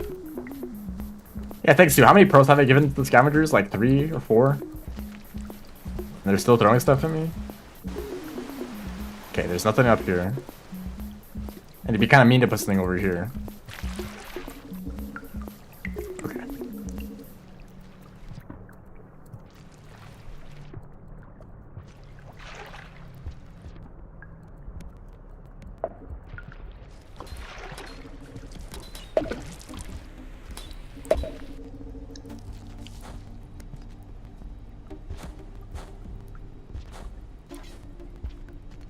Scavengers are just funny guys. This is how they are. They can't help it. Okay, I will go this way.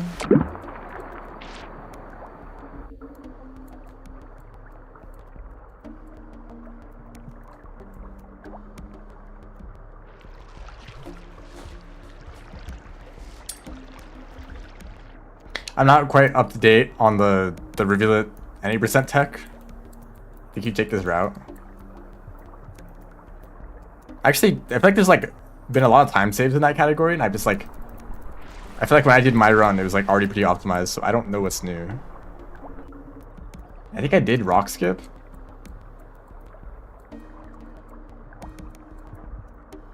Actually, I don't remember. Maybe I did, maybe I didn't.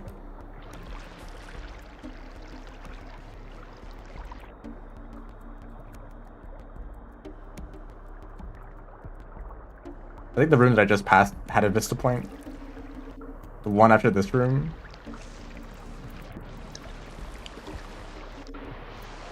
There we go. Imagine. I know, I'll give this a few tries. Somewhat high chance of clipping out of bounds in this room.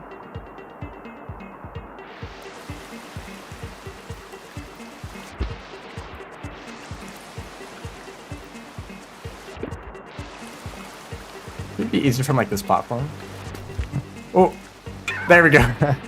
It worked. Time to go up here anyway. This is a very plinkful run. I think I want to stab a snail just to try to get this one to realize it exists. And then I think that's it. Just go to outskirts. Could go to filtration right now, but I don't think there's any reason to other than the scavenger merchant. Could have wall pounced up. Could you? Is there like a?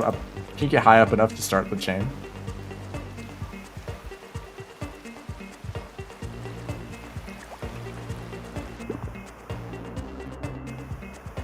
I did a backflip like in the trailer. So true. The look at how high Rivulet can backflip trailer. Then you show me wall pounces though, so kind of fake. Anyone know of Andrew's YouTube channel? And especially the old trailer videos for the Downpour Slugcats? Does anyone else know those exist? They're probably like four years old now at this point.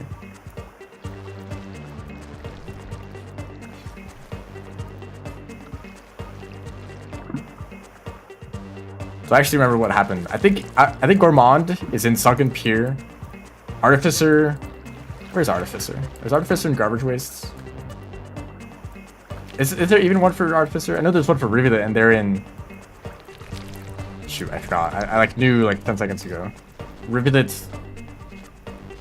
is in Precipice, right? Okay, snail, stab a snail.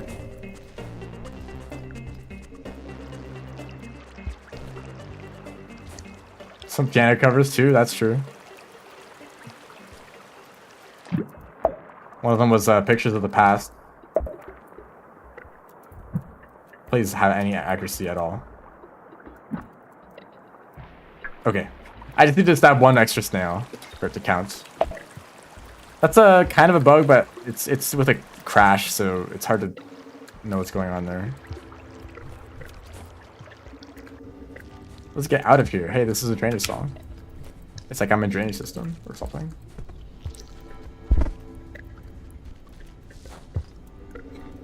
Too much jump boost.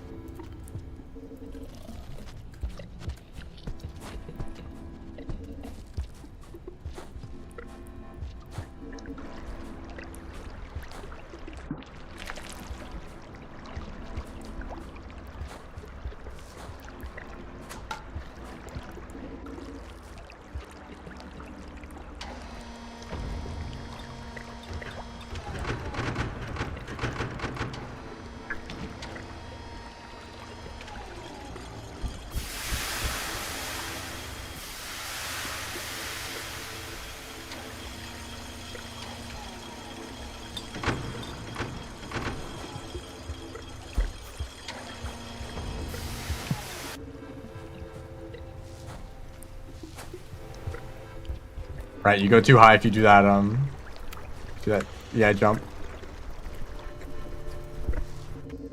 Okay, I don't like you. Get out of here.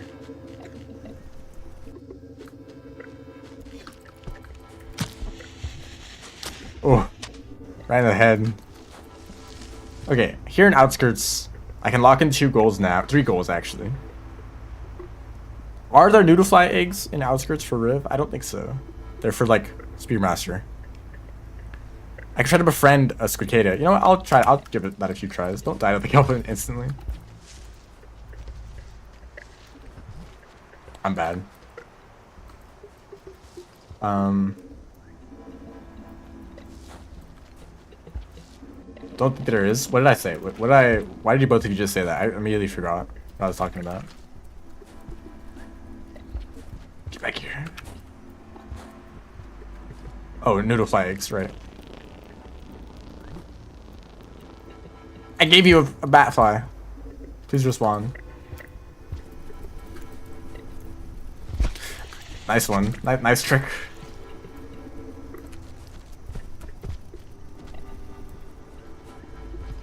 feel like Noodlefly's eggs would be like coconuts. for Sphere Master. Like stab them with a needle and then slurp out the juice. Sorry. Okay, are they all on the ceiling? They actually are. You can see them. Look at the top of the map.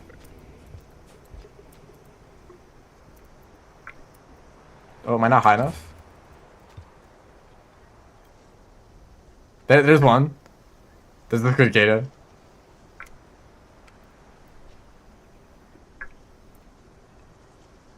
Is this an infinite pole?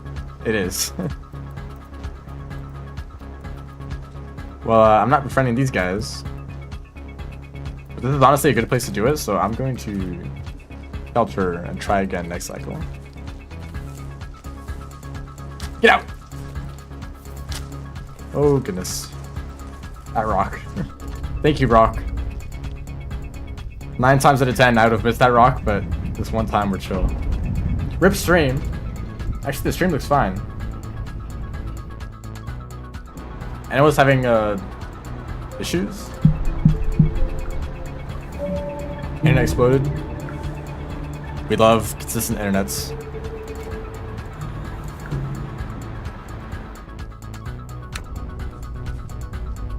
Okay, I will try to tame the Squidcidas again and try not to die to this guy for the like 20th time in my life.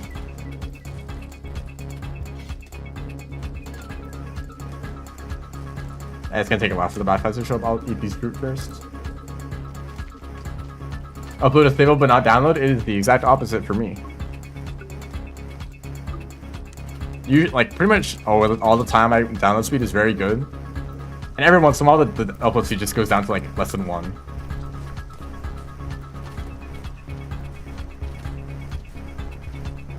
And it leads to a very interesting internet experience because you need to upload and download speed. Like if you go to YouTube, right? Your computer needs to tell YouTube that you want like to see you want to see the videos, right? And so if your upload speed is bad, it's hard for that request to happen. And so you just sit there and YouTube is like, I don't need to give you anything. Oh, hi. YouTube doesn't know that it needs to get anything. Your computer's sitting there not doing anything because the upload speed is nothing.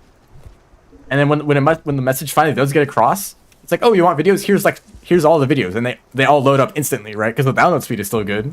You get the videos back really quickly, but YouTube doesn't even know that you want videos, right?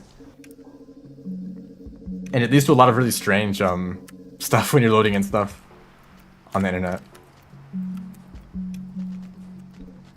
Like it takes long for things to start loading, but then once they do start loading, they load instantly.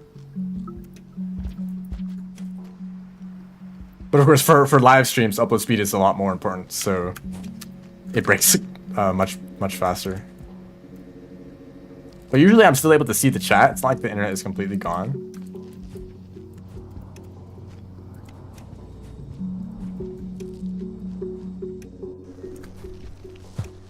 Okay, Squidcidas, please don't find a space. And also, please actually be befriended. Is this how you even do it? Is it like you actually feed them bat flies? I don't know if I've ever seen this challenge actually be completed. Oh, he ate it. He ate it.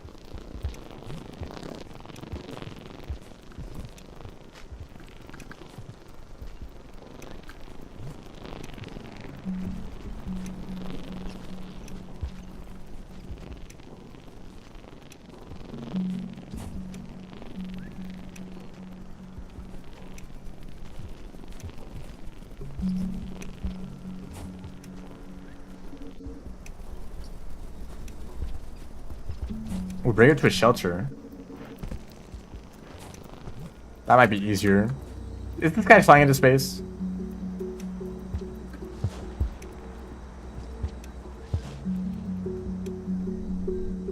He's up there. These Squidcidas, man. They are so annoying. That's a bug that needs to be fixed. Add that to the list. Squidcidas flying into space for no reason. And just sitting up there for the entire cycle. Oh my gosh, the other one is also up there. Look.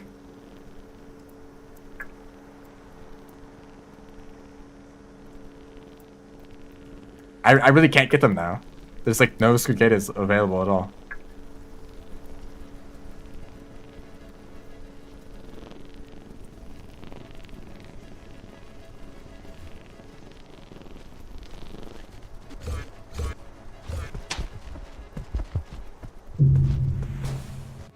They have learned how to ascend on their own.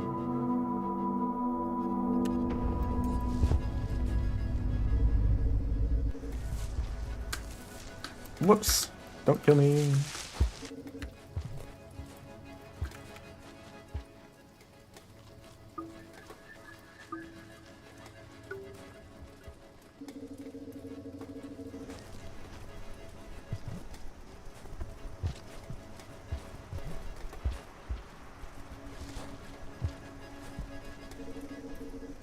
Is that a white lizard? Yes.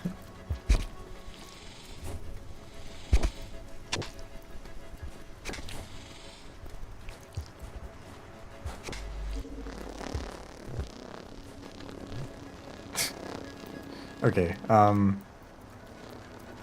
they're flying away. Look at them on the ceiling. There's three squid up there. Okay, I'm just gonna bring one to a shelter. That seems to, if that actually works, then that's way more consistent than trying to feed them twice. Hey, dude. I like when they do that.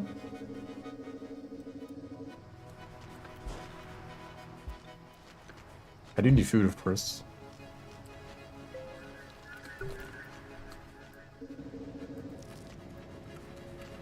I'm just gonna steal one of these cicadas from up here. Hopefully they don't fly away before I even get to them. It looks like it's the behavior, because they'll like to hang out on ceilings sometimes, right? So they'll get food and they'll just like sit on a ceiling to eat it, I guess, before they go to their den. But if the room has no ceiling, they just keep flying up until they do find a ceiling, which is at the very top of the room. Although maybe that doesn't actually count as a ceiling. Same with that walls. Unless the edges of maps don't really count as walls, you can't wall jump off of them. And you like can't hit them with a rock or like they're not real collision, you know. Oh, you suck.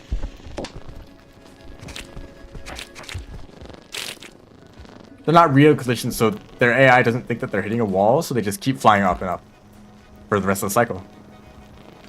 For whatever reason, they never decide to do anything else.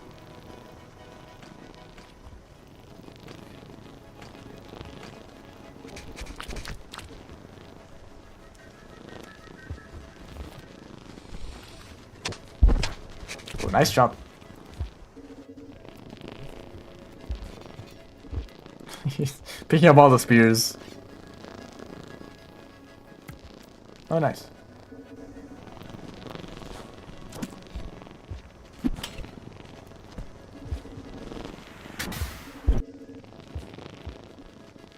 Okay, you better become my friend now, alright? A silly roll.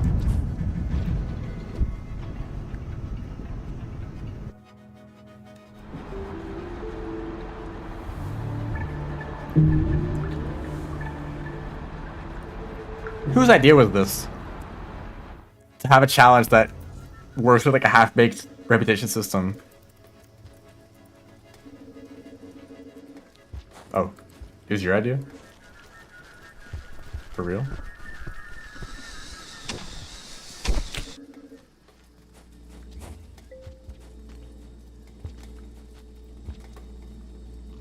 Yeah, the challenge in the bingo came.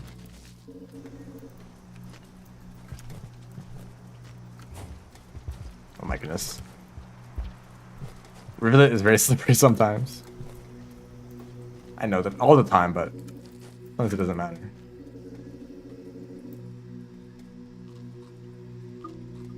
Maybe I should feed them.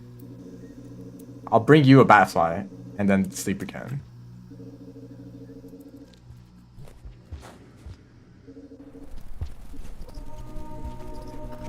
That's true. What food type lizard is gonna be added to the washer? We got strawberries, we got caramel, we got I guess that's it. Is there another one I'm forgetting? Banana. That's monk. We got monk already, right? I guess there could be a banana lizard. Hey, it actually works. Eggplant.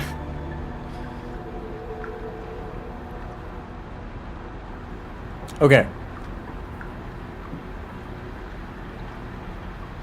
I feel like this should be like feed a squicada a batfly, and that's the entire challenge. Yeah, lizard. Okay, all of them are arguably food already, right?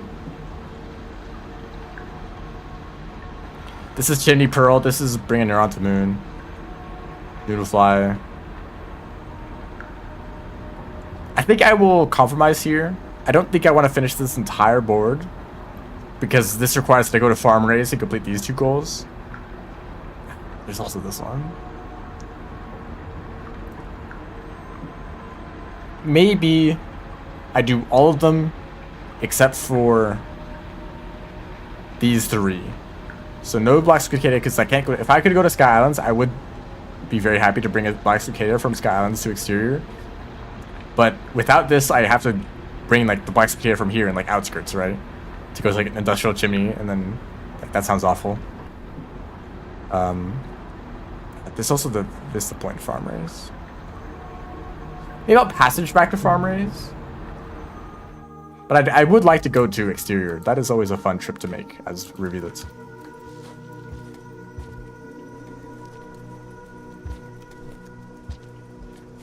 As I fail to move. Okay, come on.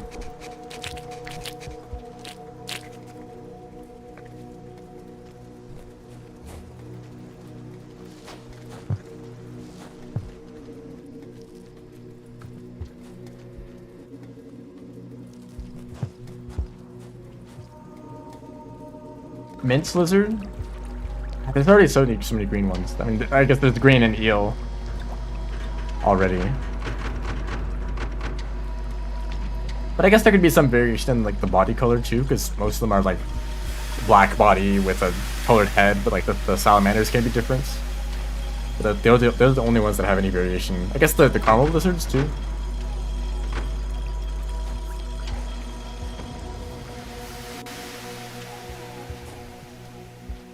What else would mint be? I guess it's maybe like a bluish, a slightly bluer green, but it's still like more green than blue. It's not cyan.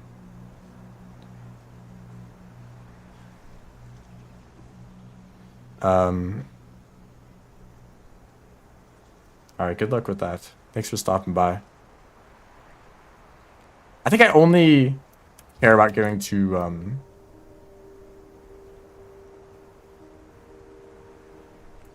for now, I only care about going to Chimney. Mint green. So mint green is green, but if you take out the green, it's a different color. It's just mint. No green involved.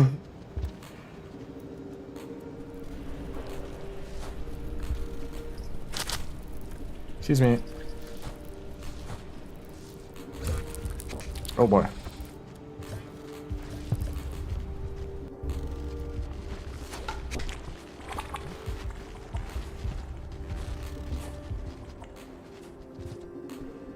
Yeah, it's obviously different than regular green, but it's still a shade of green, roughly. I mean, I don't know if shade is the right color, but it's like green, but a little bit different, you know? As most colors are, another color, but a little bit different.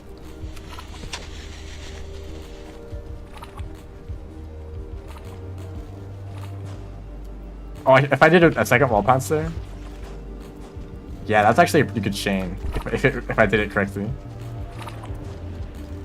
Hello? Oh, does the fruit actually get in the way?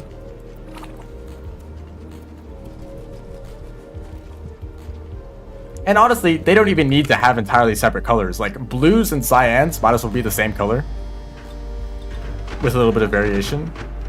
But obviously they're very different, because cyan lizards just get jumped. They have the pattern on their body. They're generally larger. There's also white lizards. They are very much different color. So even if there already exists a lizard of that color, like there could be probably a new red lizard, right? Because red lizards are so distinct in like being like massive and also like usually having a ton of frills. That there could be another red colored lizard that is like totally different in terms of behavior or like appearance. That's not their color.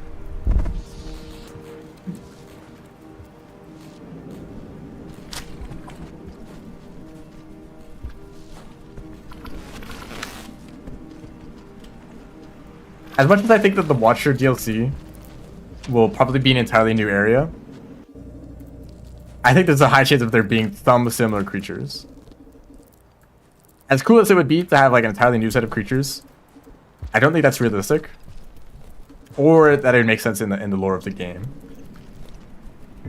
I think it does make sense for there to be some creature that was kind of like a template that the Ancients and the Iterators just kind of experimented with and just did whatever they wanted to.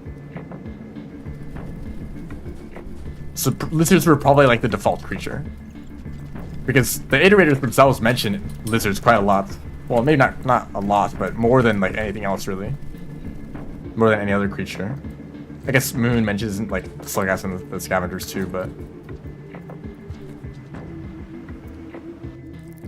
winged lizards, yeah, they were kind of funny. They were like harmless, but they would like still bite at you. They got mad.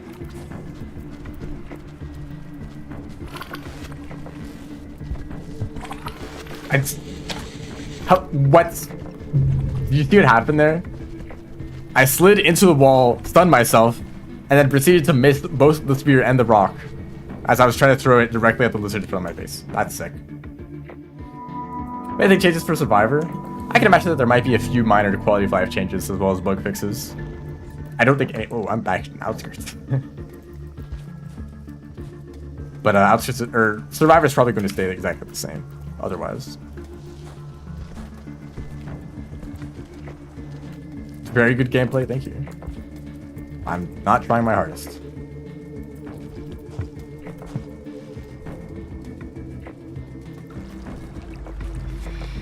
Okay, plenty of people have brought up or have come with this idea of some sort of campaign that takes place when the Ancients are still alive. I think that would be really difficult. It makes it much easier just to relegate Ancients to part of the lore that we only ever hear stories about, because then it's up to your imagination to determine what the Ancients are like. The moment the Ancients actually exist as a real creature, they are limited by the game engine, right?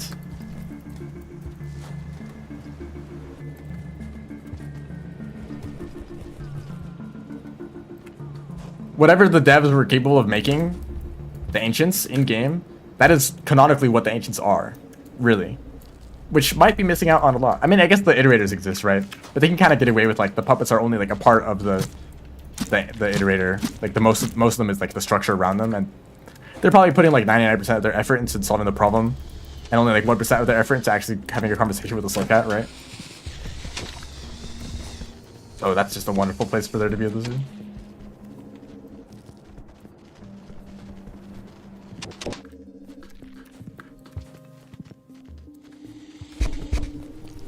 But like, think about how difficult it must have been to create the Scavengers with all of their complicated behavior, and that you need to one-up that with Ancients. Although I guess they could be like one Ancient in like one building that you can interact with, and they're less of an interactive creature and more of just like a cutscene, like the way that the Iterators are. Because maybe there were some Ancients who like lived on the surface for a long time, who like lived in shelters and they were like isolated from the rest of like ancient society, because they just wanted to stay on the surface for whatever reason. And they just had to deal with the rain, but obviously they can't survive forever like that.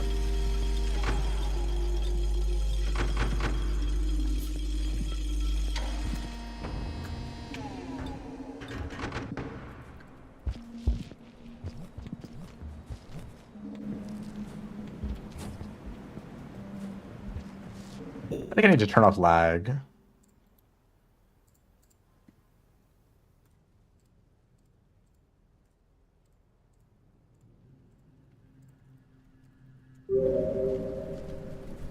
There we go, that's better.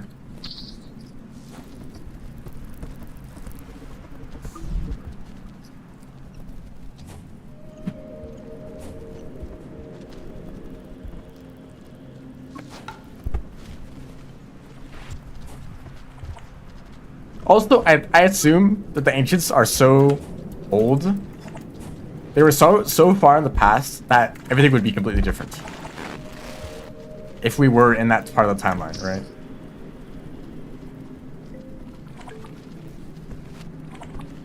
I guess that's kind of headcanon. That's like what I would like to see.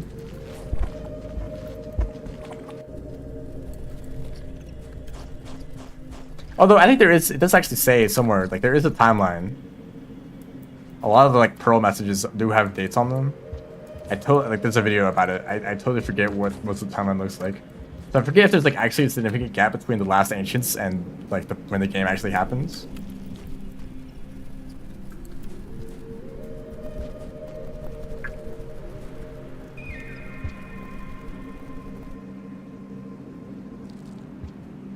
I guess the Ancients are mostly just in Metropolis anyway, right? They're in the cities. So the rest of the world should kind of look the same. But also the Metropolis is more of an arena for fighting scavengers and less of an actual place for the Ancients to live, so I don't know if they'd fit in that area.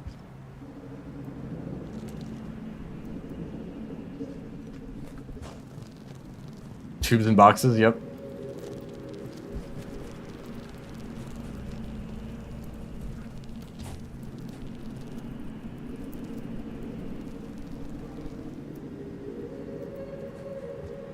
Who is the original lizard? There was probably some wild lizard out there, right? Some lizard that they modified into all the different variations. Or maybe there already were variations, and they only made, like, orange lizards and cyan lizards. And maybe, like, red lizards, too. I don't know. I think my assumption is that most of the creatures that we see in-game are, like, descendants of the modified creatures that originally existed.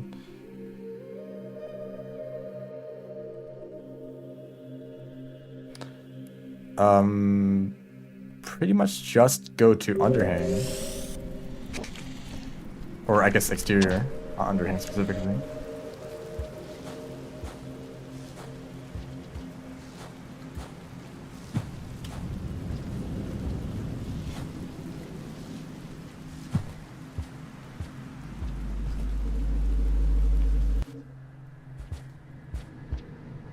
It's nice that I have enough karma.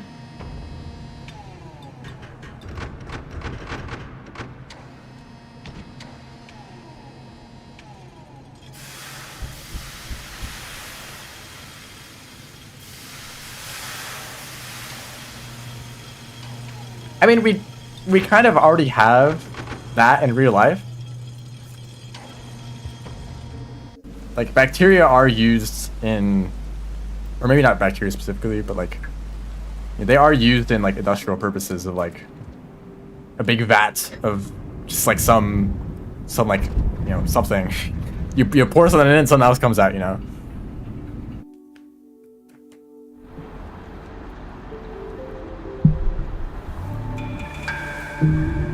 Bingo. We're gonna keep going. Is this gonna stay on screen still? It does not. Thank you. Thank you so much. I can keep playing without the thing being on screen the whole time.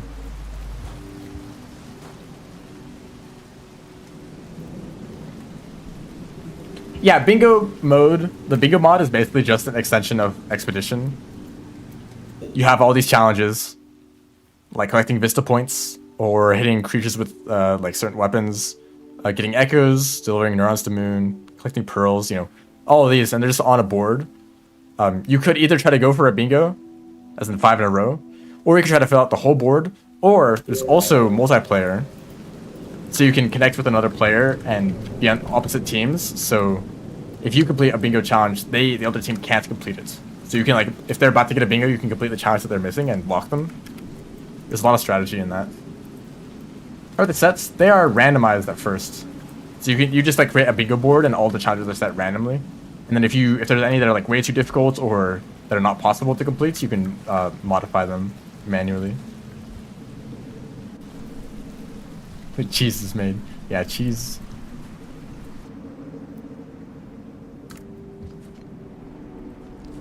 I mean, there's like plenty of things.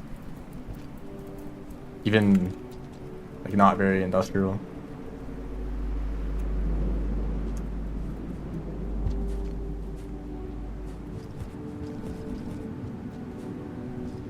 But they're like, you know, if we can modify this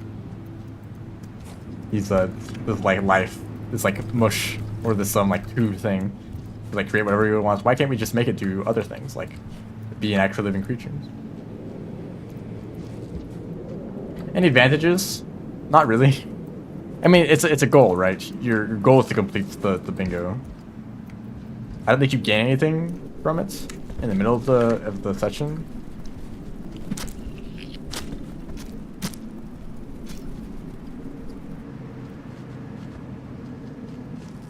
This might be annoying.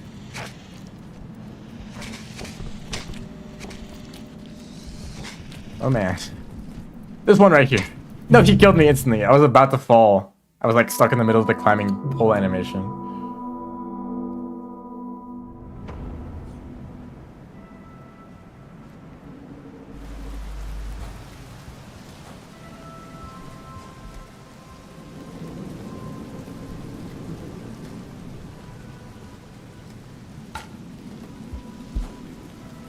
What was the tech here?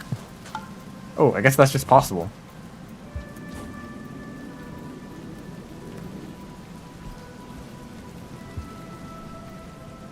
How is this possible?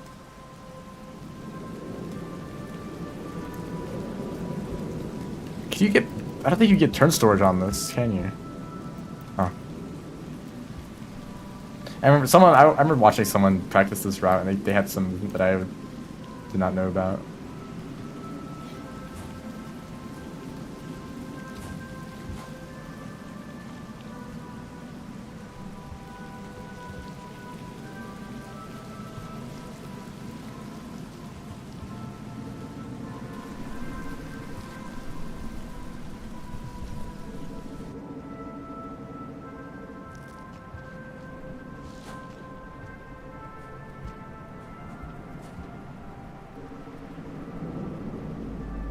I mean, I guess iterators have like, they're massive brains.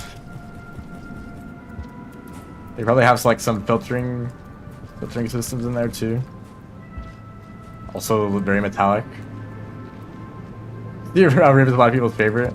It is one of my favorites to play. Probably my favorite in terms of movements. Saint is also up there.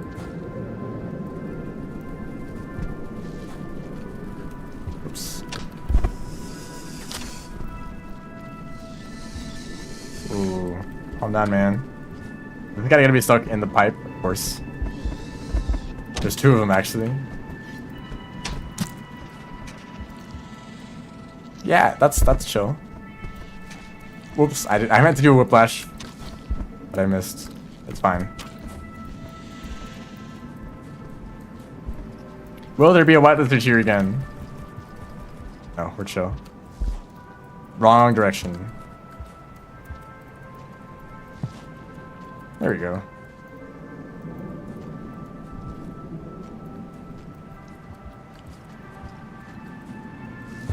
Will there be a white lizard in this tunnel? Oh, almost. There's a guy right there.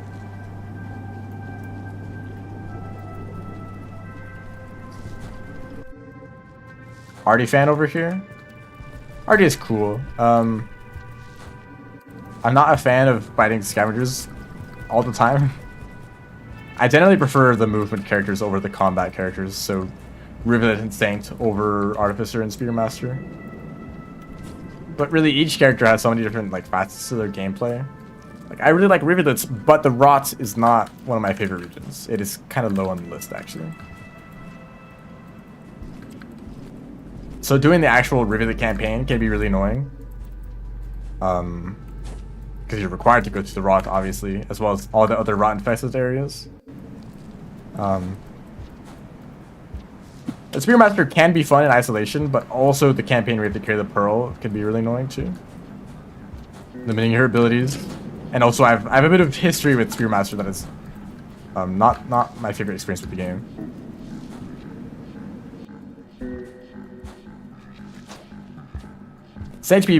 Saints might be one of the better ones overall.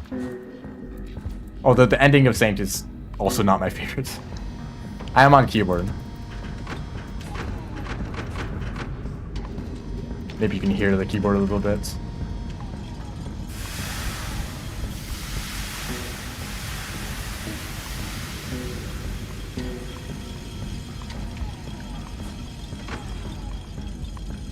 Keybinds.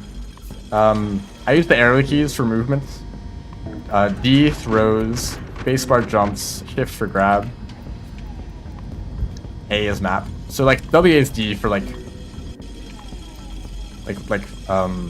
left hand on WASD, space and shift, and then right hand on the arrow keys.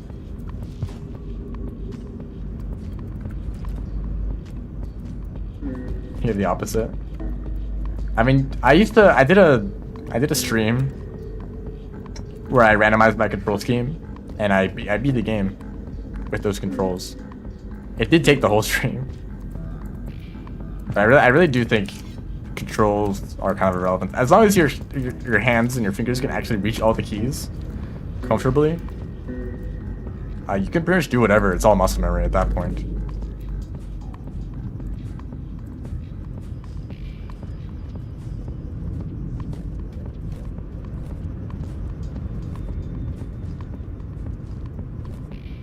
Some are probably easier to learn than others, and consistency is also pretty important.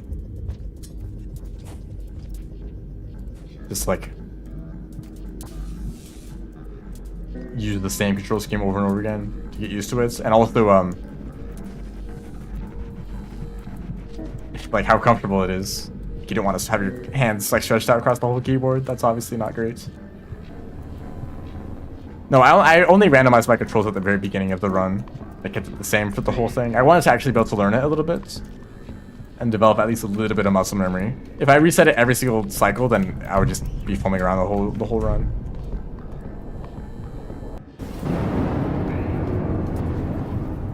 So I need to eat these. I guess I should have eaten the popcorn first, so I could just lower my stomach, but I guess I'll just eat a bunch of your brain cells. Pebbles. Oops, that's on the pole.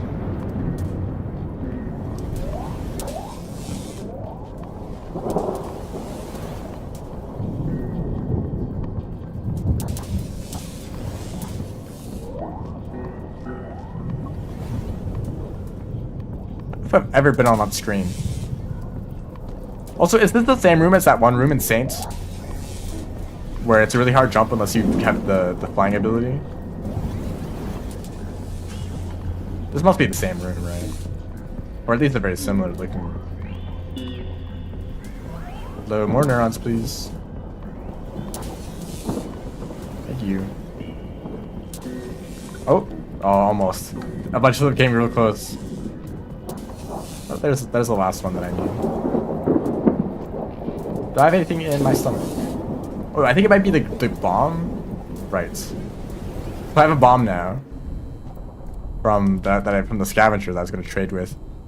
I guess it's easier to have food in my stomach so I don't accidentally eat it. I'll just carry the bomb with me and try not to throw it.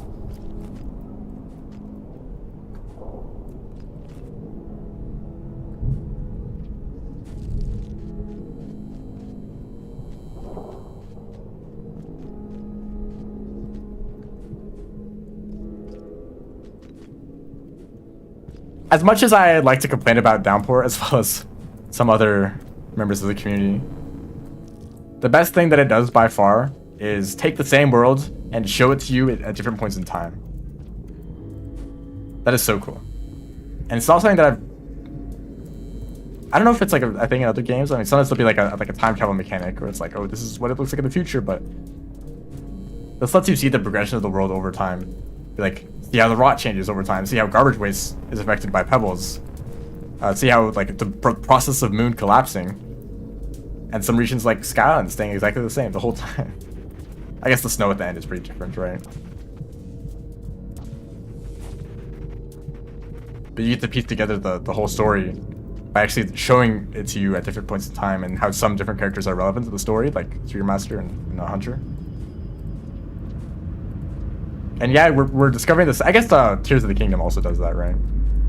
You're discovering the same world over again, but it's a little bit different each time. And you're like, hey, I recognize this place, but it's not the same as it always was.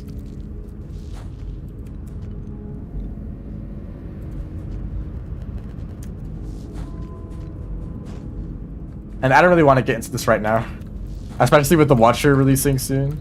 Like, there's been enough of these arguments recently. Downpour is cool, but it absolutely has problems. Especially the more you compare it to the base game.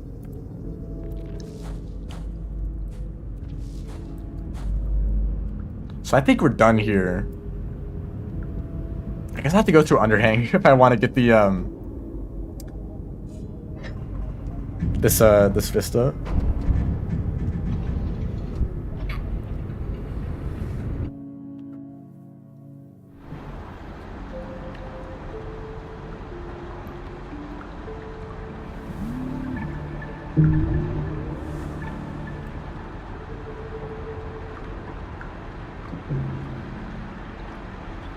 But unfortunately, there's a bit of a conflict. I think part of that is the characters were created first.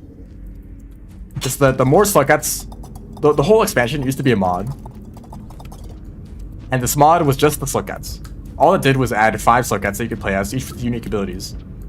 So that's part of why the Slugcats are very very special. They have crazy movement abilities and like offensive abilities, right? And they're much more powerful than Survivor. That was just because that was the whole point of the mod. The whole point was that you're playing new characters with wacky abilities. It was never intended to be like canonical or anything. And so first they created the characters, and then they're like, let's expand this, right? I think that's because they were initially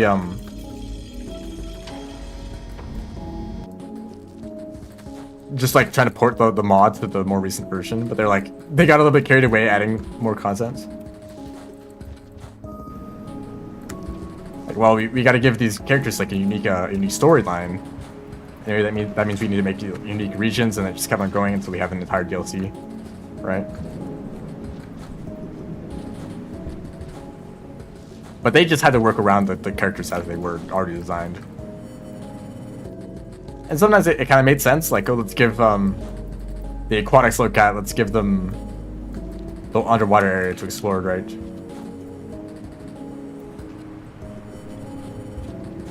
Like, Spearmaster being the messenger, I don't think makes sense. Because they're a horrible messenger.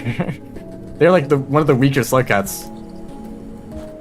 I guess you could say that they're stronger than Survivor at least, but like, compared to Hunter, compared to Artificer, they're so bad at surviving. You need to stab things like 10 times to get enough food to survive, right? And just like compared to Hunter, like, Hunter just like kills one lizard and that's enough food for the whole cycle. Spearmaster kills like you kill one lizard with one spear and it only gives you 1 food pip. So you need to kill like 5 lizards for enough food. Of course, if you find like a centipede or a vulture, you can like, get a lot more food from one creature, but it's kind of always less than what Hunter could get if you just killed it first, right? And they can't store items in their stomach, which is like the whole point of a messenger.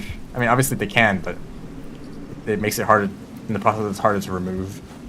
Like I said, it's like, the trade-off is that it's like, Spearmaster will never lose the items that you're carrying, because Hunter can absolutely like drop the pearl or the neuron.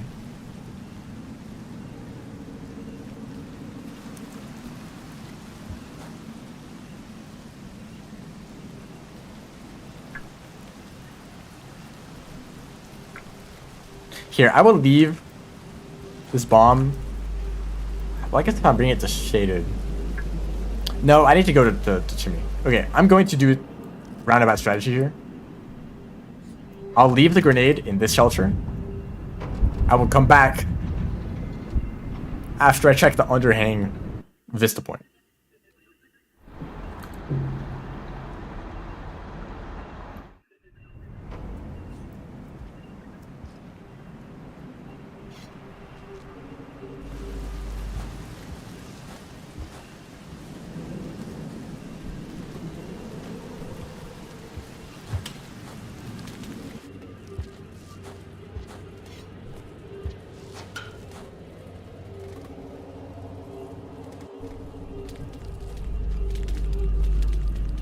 I don't know, maybe consider like a really agile Slugcat. Maybe consider like maybe Rosokas already seem pretty successful. Maybe just only make them a little bit stronger, a little bit faster. You know, they seem to be doing pretty well as they are. Maybe make one that flies. That would seem like really efficient. Because you can just fly over all the nonsense of the world and just go straight to from iterator to iterator. You know.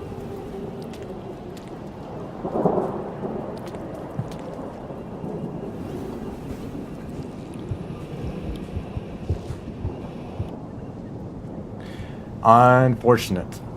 This is the Vista Point room, right? Shoot, is it?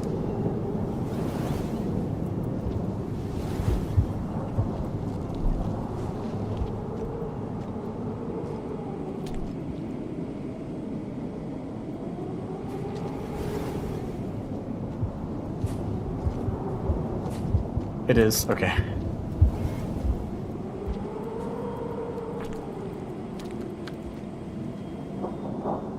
There's another Vista Point in the leg, which is where it is now. I know that for certain.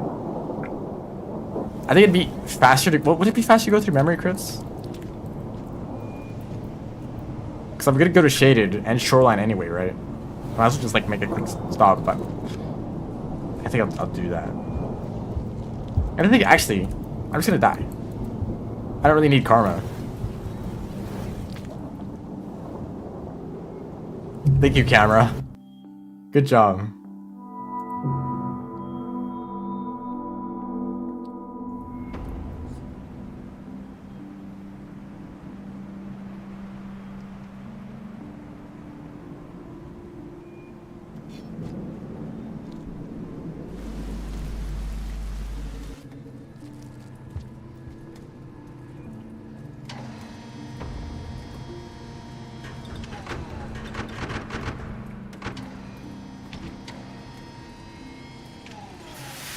Spider Master.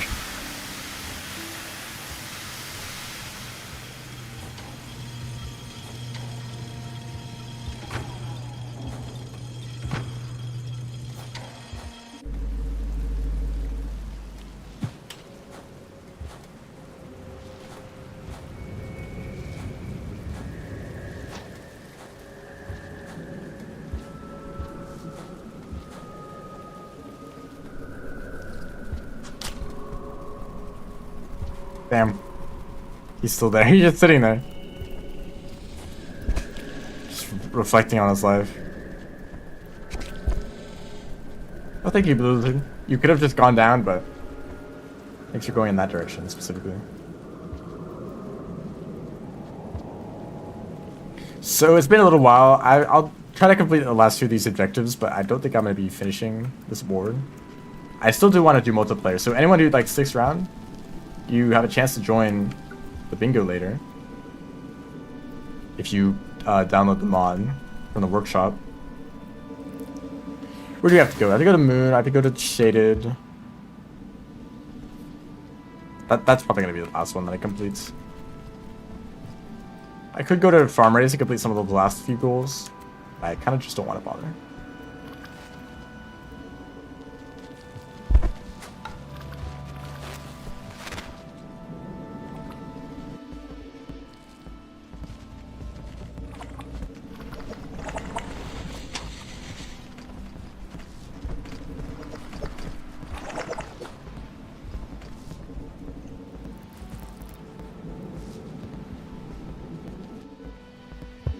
Ow. My face.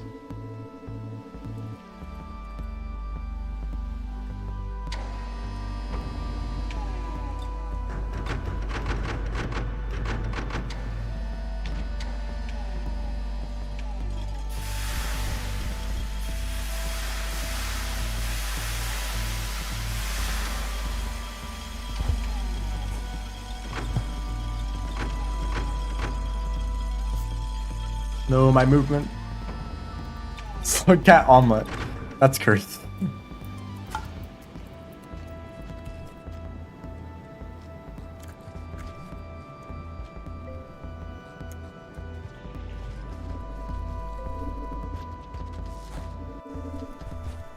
Actually, I need to go to garbage waste first. I don't like you guys. Get out of the way. I need to go and pick up my my vulture grub. before I go to shaded. Oh, nice jump.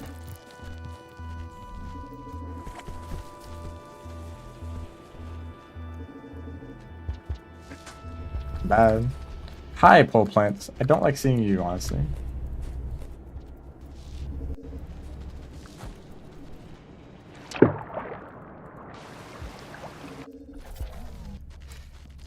Cyan.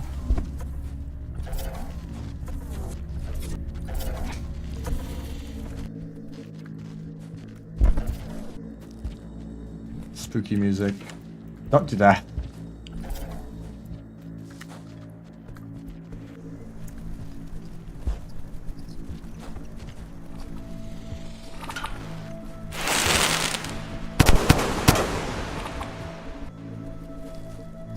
I'm not entirely certain, but I'm pretty sure those cherry bombs could detonate the bomb that I'm carrying. So I don't think it's a great idea to do that.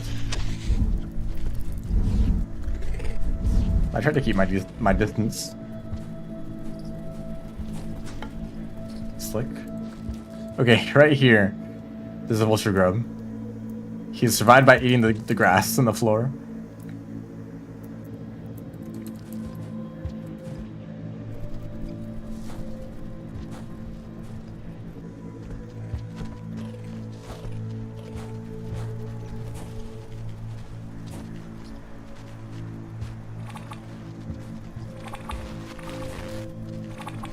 Low orange. Do you want to move at all? I think I have completely full inventory. I have the vulture grub, the bomb, and the pearl. Or no, the neuron. Neuron in the stomach. All the items are important. Hey, do you want to move, like, just a little bit?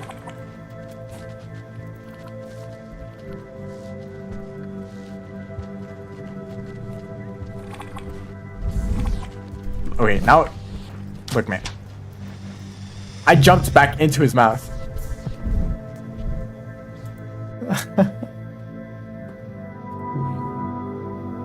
Like, he tried to grab me, I dodged it, and then I jumped back into the hitbox.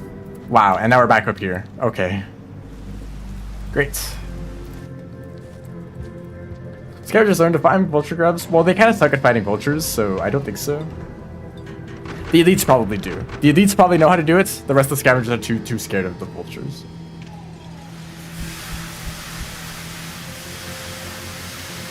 And so the elites are they're kind of monopolizing masks.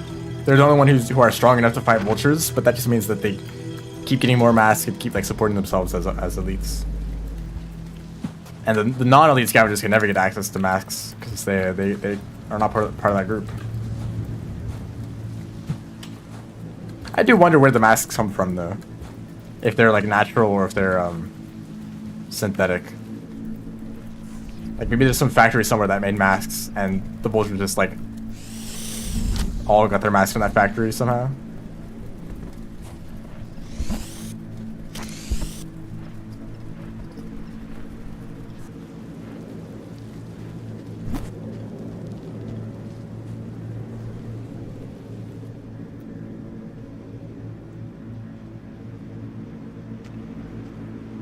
Hey guys.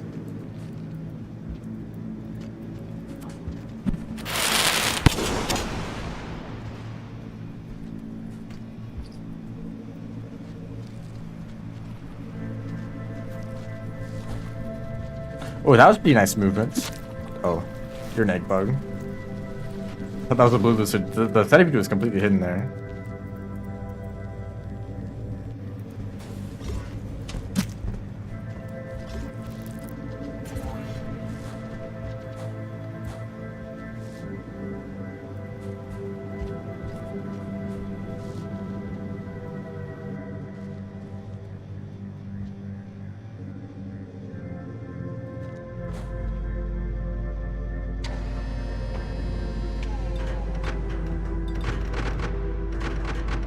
I mean, maybe if the scavengers got to a point where they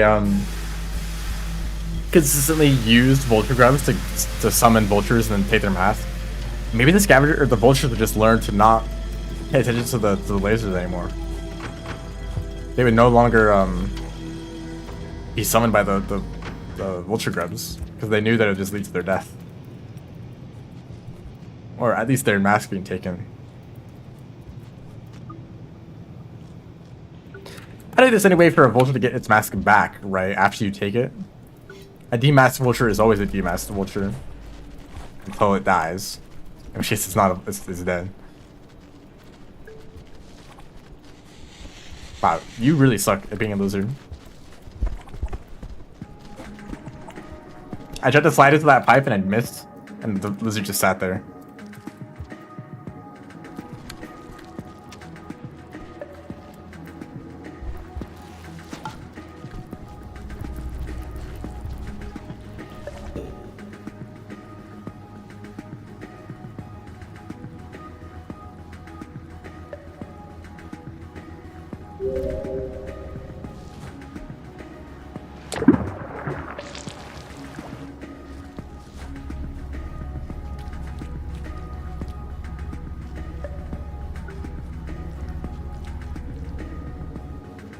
Maybe I will shelter here this time for safety. Oh, that's actually really good. If I hit that wall bounce last time, that was dangerous.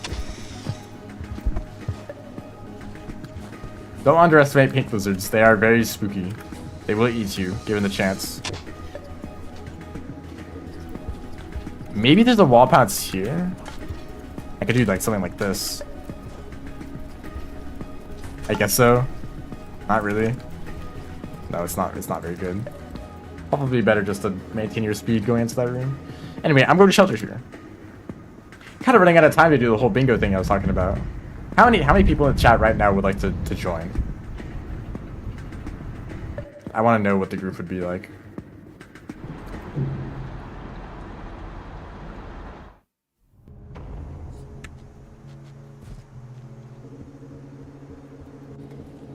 Maybe it's taken a little bit too long for me to get around to it, so some people have left.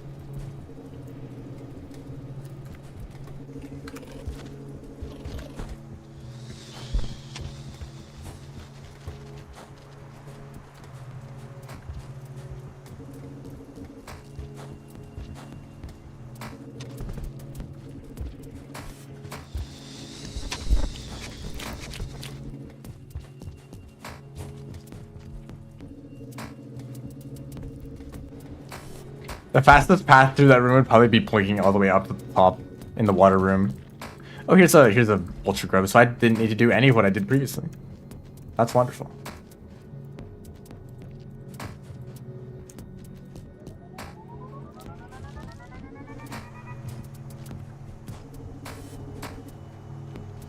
I don't know. Maybe I do the bingo thing later when there's more people around, like at the beginning of a stream. Hello, scavenger. Do you want to move? Thank you. They're just sitting in the pipe. Oh, they're still here.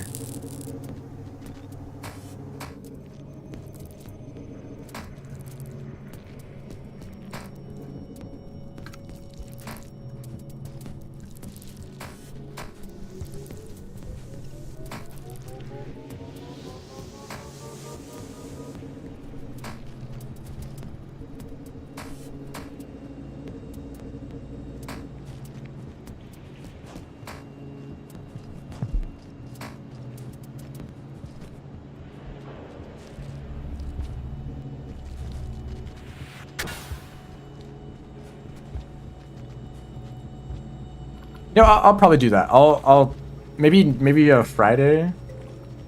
Do I have any other plans for things I want to stream? Not really. I could always play Cogmind, right? I should probably say some things about Cogmind. It's a really cool game, but it's very. There's a few problems with it, for my particular situation. It's very slow. It makes no sense for anyone who isn't already familiar with the game. Which I guess is not a huge problem.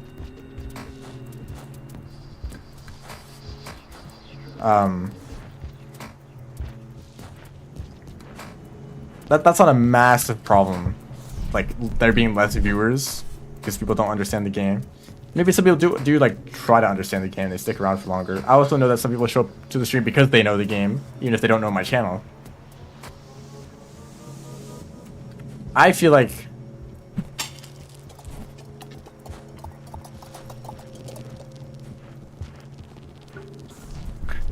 definitely need 2 food of that popcorn.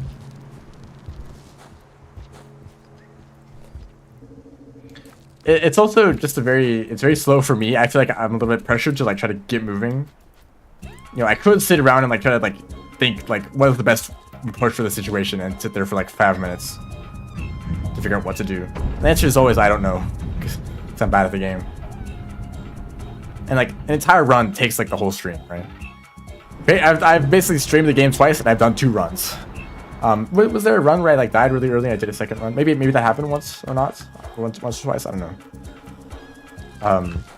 I think one of the second stream was just one single run that started halfway through, or I already got through the first few areas. Also, I was thinking like maybe I'll play the game a little bit off stream. I'll get better at the game so that when I do return, I'll spend less time, less time sitting around like not knowing what to do. But also, I find that I have very little motivation to play the game off stream because it requires a lot of focus.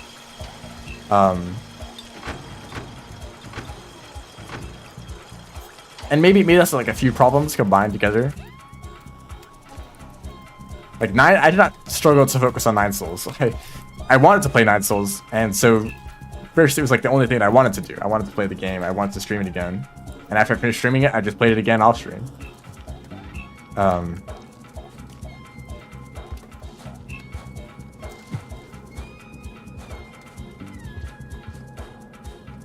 It's not like I don't want to play the game. I'll think about Cogmind now and then. I was like, maybe I should do like a run where I do this, or maybe I should do a run where I try to do this. And maybe I should try this again. Like the terminals, I think, have a lot more potential that I've not been interacting with at all. When I think about actually playing the game, it's like, I kind of have to drop everything I'm doing and just focus entirely on Cogmind for like several hours. And if I don't commit to that, then I get distracted very easily. And I make absolutely no progress in the game at all.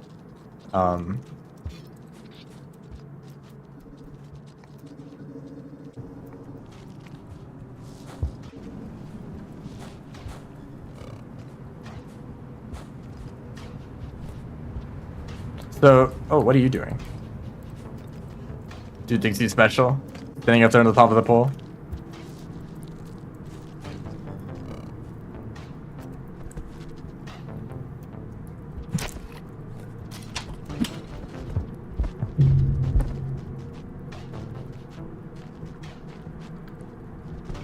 Please, I stabbed you with a spear. I don't, and maybe I'm just trying to make an excuse to like not play the game because I don't enjoy it.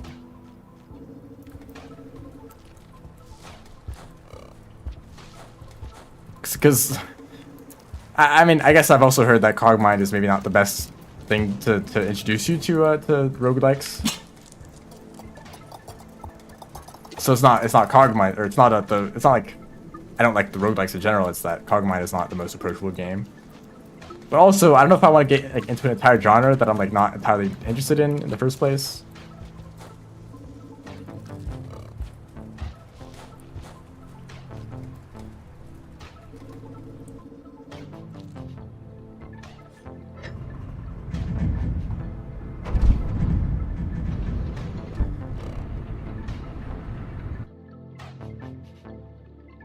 Same with like the story, because I feel like there's a lot more to the story and like the environments, and like there's more stuff to figure out that are probably really intriguing. There's probably like a whole like several hour-long lore video that is out there. But also figuring out that lore is not just like playing the game. It's not just part of the story. It's like reading through like text logs and like random hidden areas or in like terminals and stuff.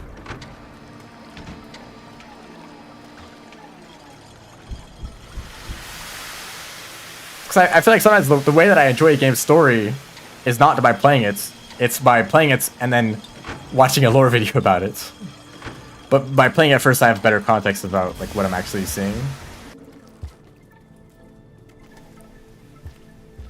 Like I played through Rain World. I was like, oh, this game is cool. And I watched lore videos about it. I was like, oh, it's even more cool than I thought.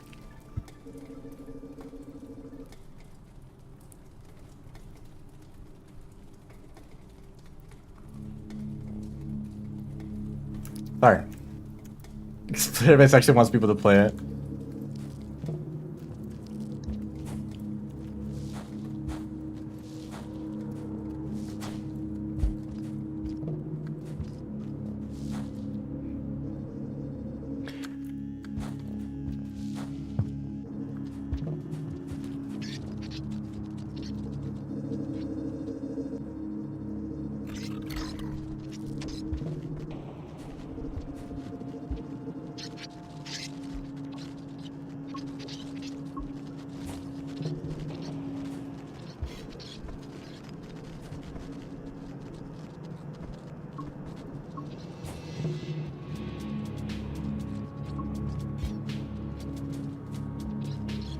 So I really don't know.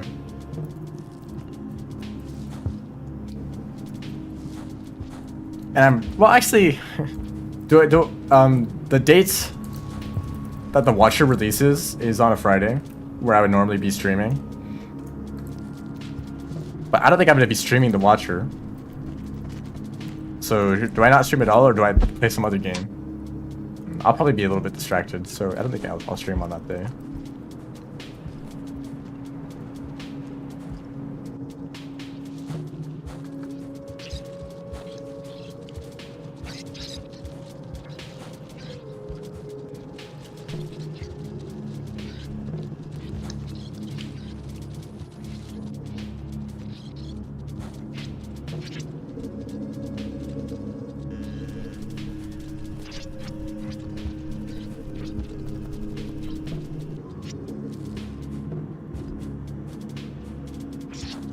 I've been thinking about Spelunky too. Also, the music is fitting in this area, isn't it? But I've been thinking about Spelunky, because that's a game. That's a roguelike. Well, I don't want to get into this. It's a precision generated game with permadeath.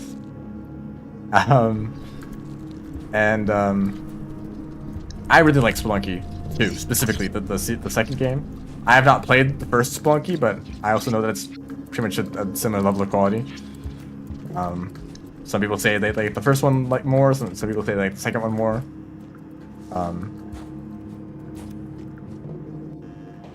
Spelunky 2 was a game that I had seen before I played it. I had watched videos about the game. It does count. Yay. Okay. That's nice.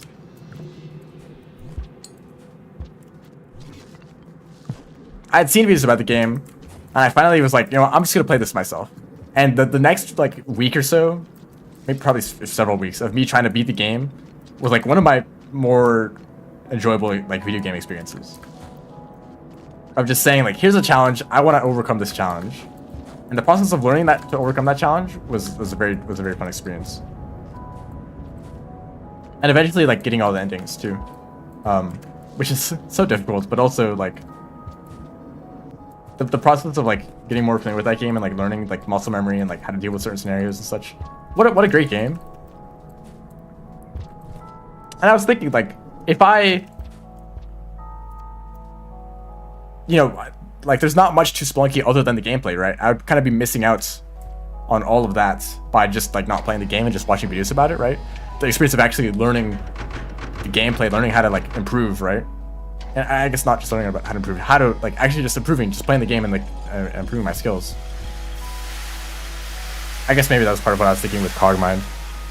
Even though it's a game that I'm completely unfamiliar with, and I guess partially because I don't know anything about the game, it would be a learning experience. It would be just like trying to go in and just figuring everything out, right? And maybe after a few weeks, I would beat the game or maybe get all the endings or whatever. But it's not just the kind of game that you can like autopilot. That you can just like keep playing it and eventually your muscle memory builds up. It's kind of something that you like actively need to like strategize. I need to go out of my way to test like different items and say like which ones are more effective, which builds are more effective. Should I like give myself more what's it called, like more mobility, more movements items, or more utility items? I think that people could realistically beat the game in a few weeks. Even a single week of like playing it non-stop, that could probably happen. If you were dedicated to it and like actually trying to improve. I had way more focus and determination. Although I guess I am saying that without knowing. So you're probably a better judge of that.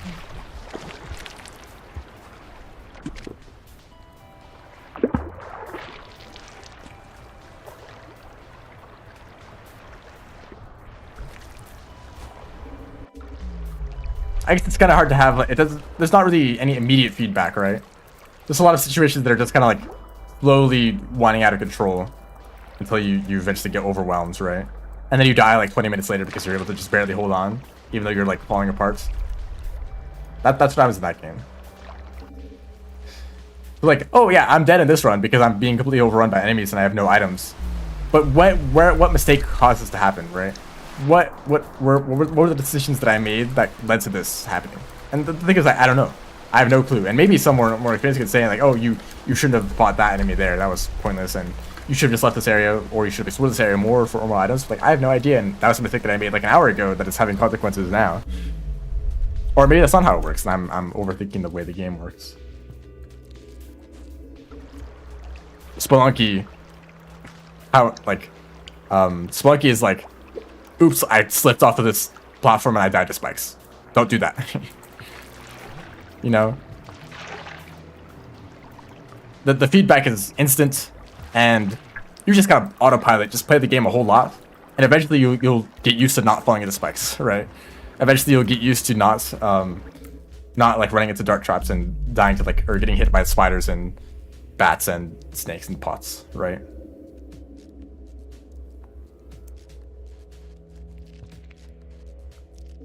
Just from playing the game a whole lot, even if you're not trying to think too hard about it.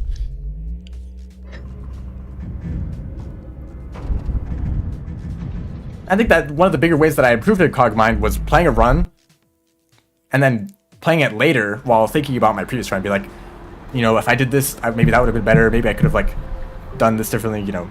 Just think about like the mistakes that I made in the previous run, ways that I can improve it. I'm sure that if I did that for a long time and I was like really interested in it, you know, I would be more interested in the game. But also I'm like, do I want to put in the effort of doing an entire another like 5-hour long run where I'm probably just gonna like end up dying later in the run anyway?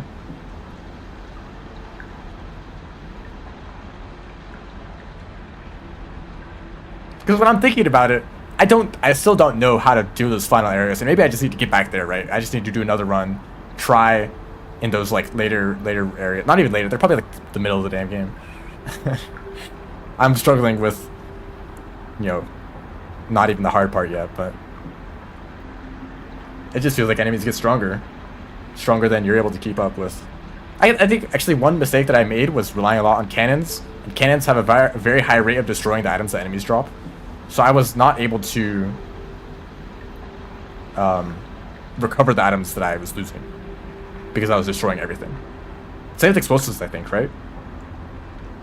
If you use all explosives and you blow up everything, you're going to destroy your own loot. And now if you slowly lose items, even if you are killing enemies quickly, you're slowly losing items that you can't recover.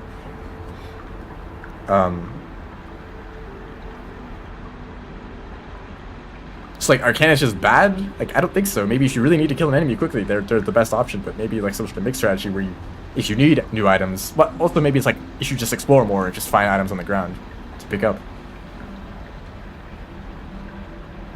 Average enemies usually have worse items, that's true, right?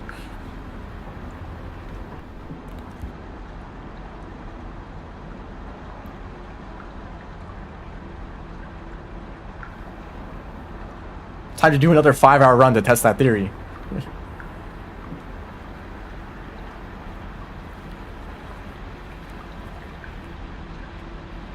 I think I also remember from that video that there's a way to use terminals to like prevent enemies from spawning or to like lower your threat level, which is not something that I figured out. Maybe you would eventually. I did get told some terminal commands at that one place, and maybe there's more places like that. If there's a way to like lower your threat level and like lower the alerts and such, that'd be very helpful if you're focusing a lot on combat.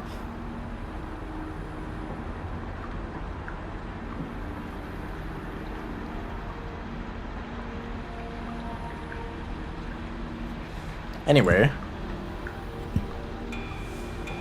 I think we're done here.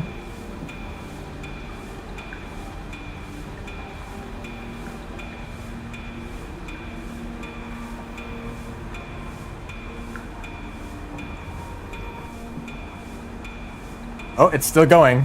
It needed to count them up a second time. Oh, because I pressed the button twice.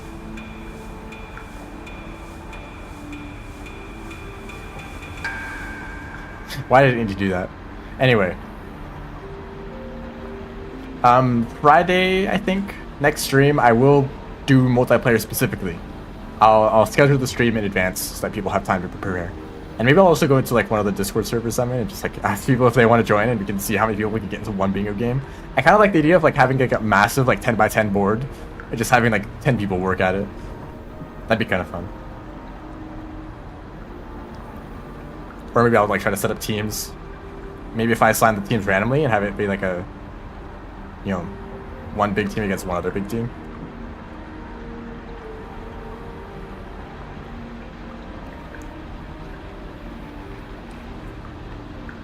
There are also, I should say this before I leave, there's some games that I'm planning on streaming eventually, which means it could take another year, who knows. I'm gonna say what games they are. One of them is Tower Climb, which is like it's Splunky-ish. It's like a platforming focused roguelike, or I guess roguelites, if you care about that distinction. I'm fascinated by this game. I already know most of it, so it's mostly just a skill check of like if I can like learn the controls and like how to fight stuff and how to like platform or whatever. But I really want to do it. It's such a cool game. Even if it's apparently like absurdly difficult. Maybe I'll try to get like more of the difficult endings in that one. I don't know. I just kind of want to play it because it looks really fun and difficult. The other game is Star of Providence, which you may have heard of recently because of Big Mode. It's like kind of an old game that's like received more updates and like some like it got renamed. It used to be named Monolith. That's probably a game that I should have played like 5 years ago because I knew about the game and I was like, wow, this looks really cool. Then I proceeded to completely ignore it. But it does look exactly like the kind of game that I'd enjoy, like roguelike, like kind of shooter, like top-down shooter. You go around, you get upgrades, you like, fight bosses, kind of bullet hellish. I should have played this game a long time ago, but I guess I'll get around to it eventually and I'll stream it too because it looks fun. But probably after Watcher. Probably not within the next like few weeks. So, those games are on the list. I'll play them eventually. They look really fun. I'll try to beat them. Especially like the more